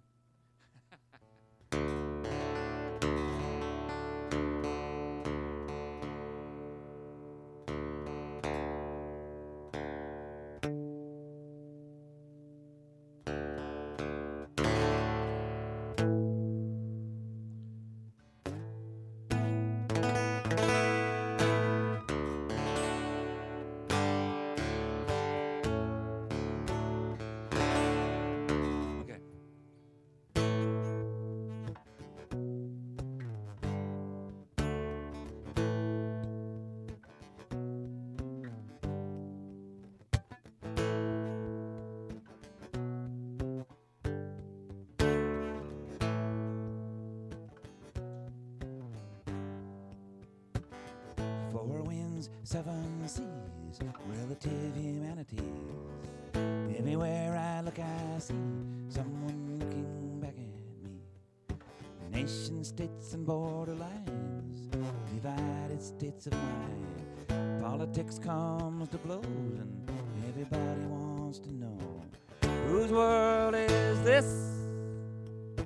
Whose world is this? This first world riding high, second world standing by, third world under fire. Funny how we all conspire. We don't know 'cause we can't see how such a ray could come to be. Riding on a spinning wheel, soon enough will be revealed. Whose world is this? Whose world is this?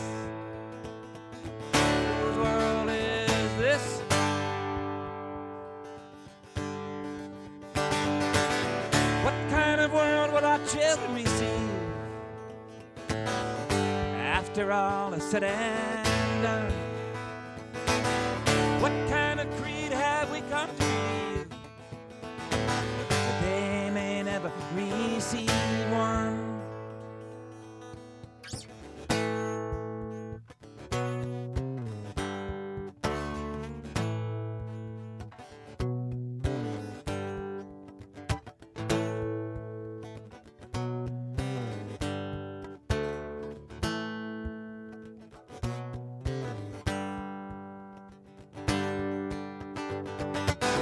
What kind of world would our children receive after all is said and done? What kind of creed must we come to believe if they are ever to receive one?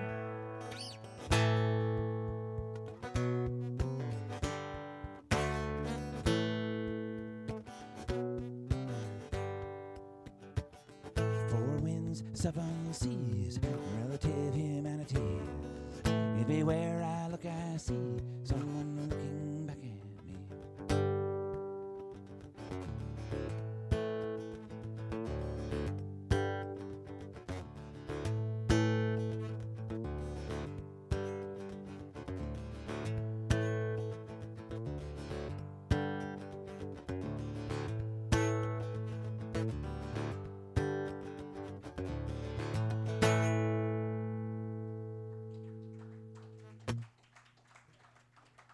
Thank you.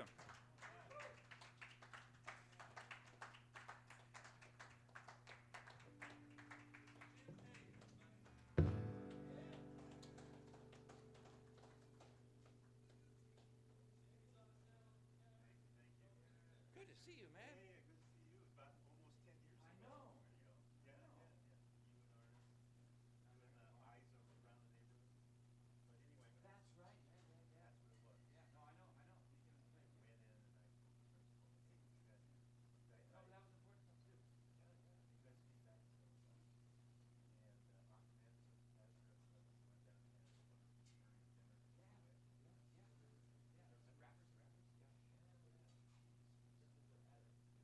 so as the rest of us went down and had a dinner.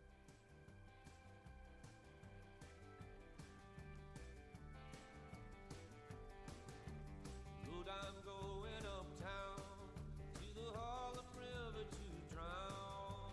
Dirty water gonna cover me over, and I'm not gonna make a sound. I'm on a roll, mama, I gotta go. Gotta get there while I still can. Troubled days are behind me now, and I know they're gonna let me in. When you see me walking up the FDR, just singing and clapping my hands. Tell my mama I love her, tell my father I tried. Give my money to my baby to spend. Lord, I'm going uptown to the Harlem River to drown. Dirty water gonna cover me over, and I'm not gonna make a sound.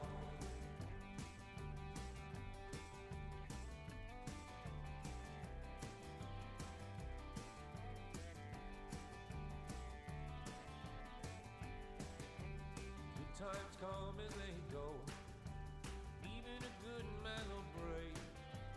He'll let his troubles bury him whole, even though he knows what's at stake. So I'm taking no chances, carrying over while I'm still good in his grace. And I'm no fool, mama, I know the difference between tempting and choosing my fate. So Lord, I'm going uptown to the Harlem River to drown. Dirty water gonna cover me over, and I'm not gonna make a sound.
touch the stone, but it shouldn't make any difference more. As long as I keep up appearance, then I've been working too hard.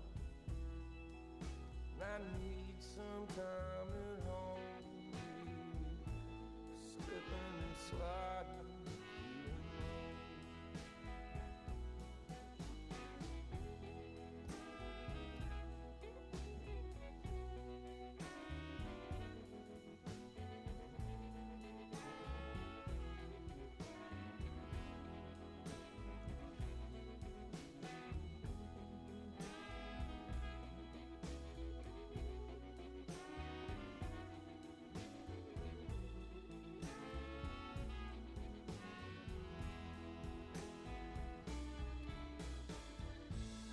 Darling, I just need a little compliment. I ain't seen the sunrise since I don't know when. Days getting longer, nights getting cold. Slipping and sliding, feeling low. Sliding, peeking and hiding, slipping, sliding, feeling low.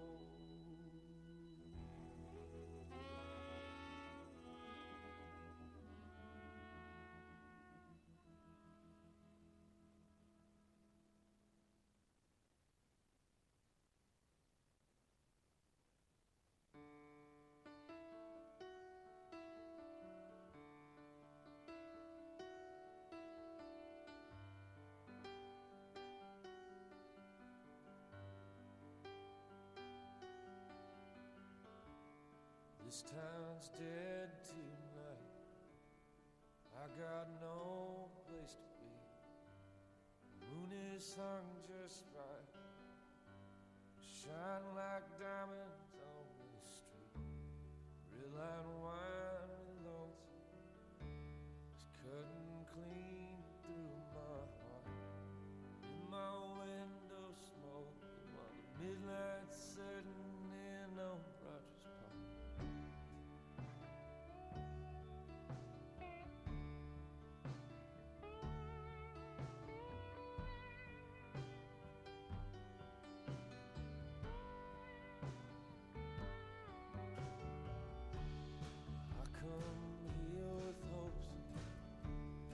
Guess I came here with dreams.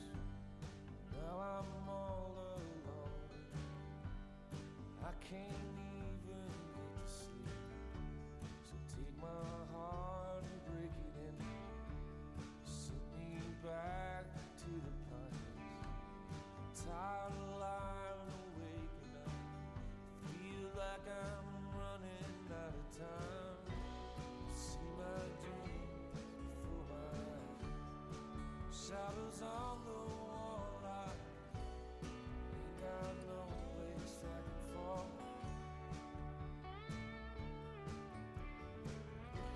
Snowing in off the lake, punching holes in the dark, through the lonely streets of Rogers Park.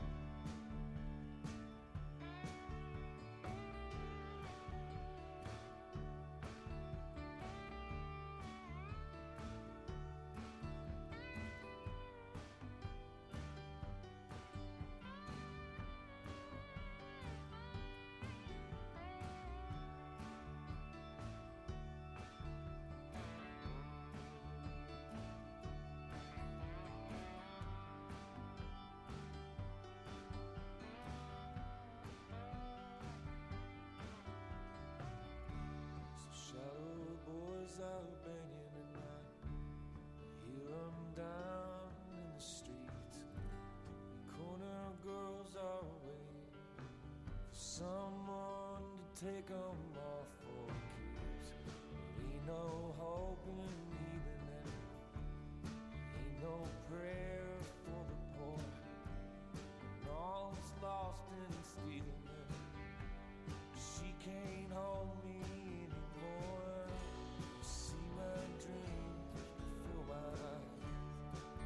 Shadows on the wall, I ain't got no place I can fall.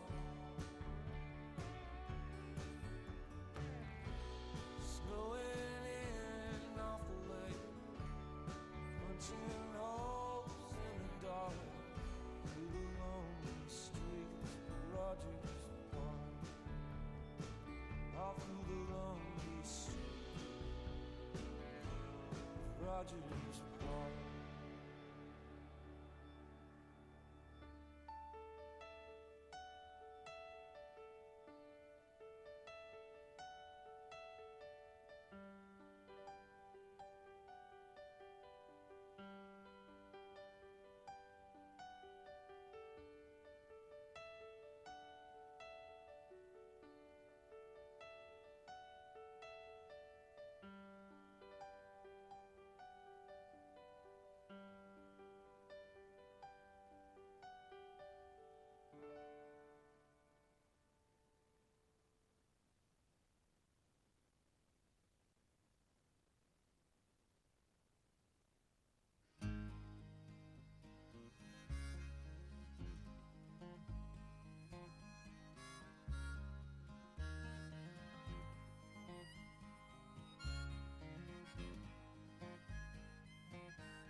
Well, I'm just a lonely traveler and I don't know where I'm bound. Oh, but if I keep on moving, then I know that I'll be found. I'll climb high atop the mountain, call for he who holds the crown. But until that day, keep on wandering.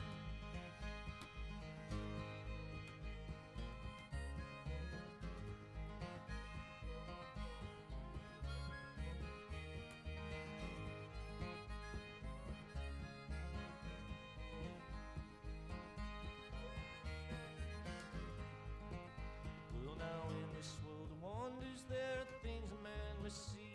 There are trials he must know, and there are troubles he must meet. He must stare in the eyes of evil, know that he is free till the good Lord calls. Keep on wandering.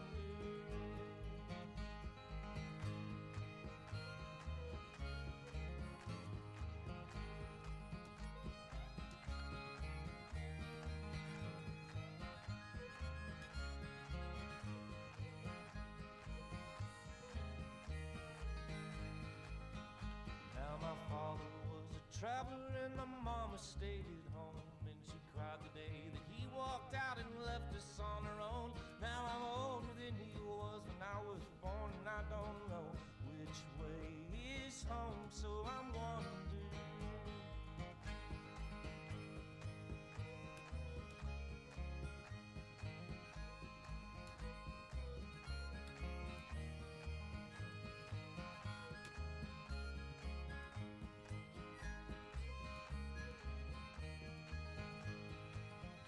Yes, oh Lord, I've seen your oceans, I've seen your mountains high. I've been lost inside your cities, I have seen the underside. Yeah, I know the troubles that plague a troubled man, but they can't catch me, I'm a wandering. No, they can't catch me, I'm a wandering. No, they can't catch me, I'm a wandering.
I'm the son of a railroad man. I'm the son of a railroad man, born and raised back in South Louisiana. This ain't my daddy's train. This ain't my daddy's train. This ain't my daddy's train, Mom. I ain't seen the sun in days.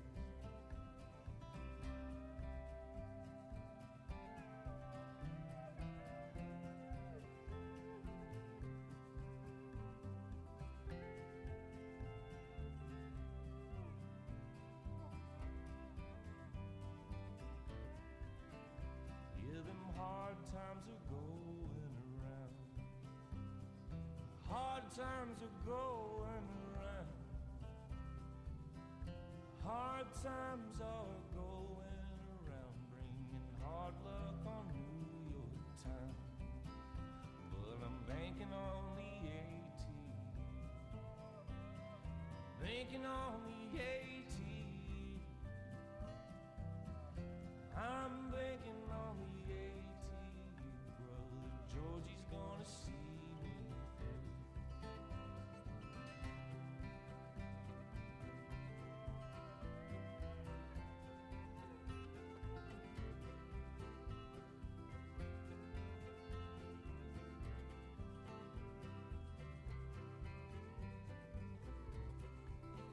So it's cold in them tunnels today.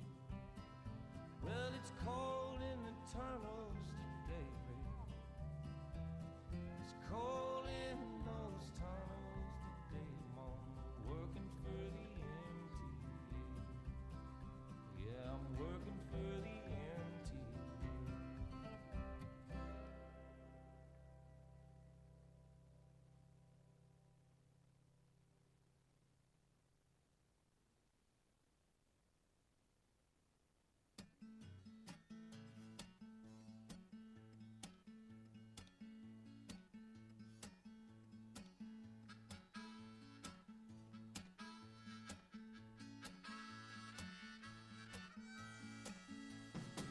Sunday morning, frying chicken, watching baby working in the kitchen. I got in late last night and now I move a little slow.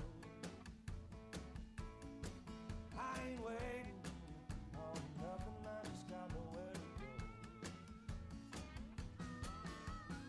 And I need a haircut, I could take a shave, I could stand to hear my baby call me by my name. I put on a country station on that satellite radio. Yeah. I ain't waiting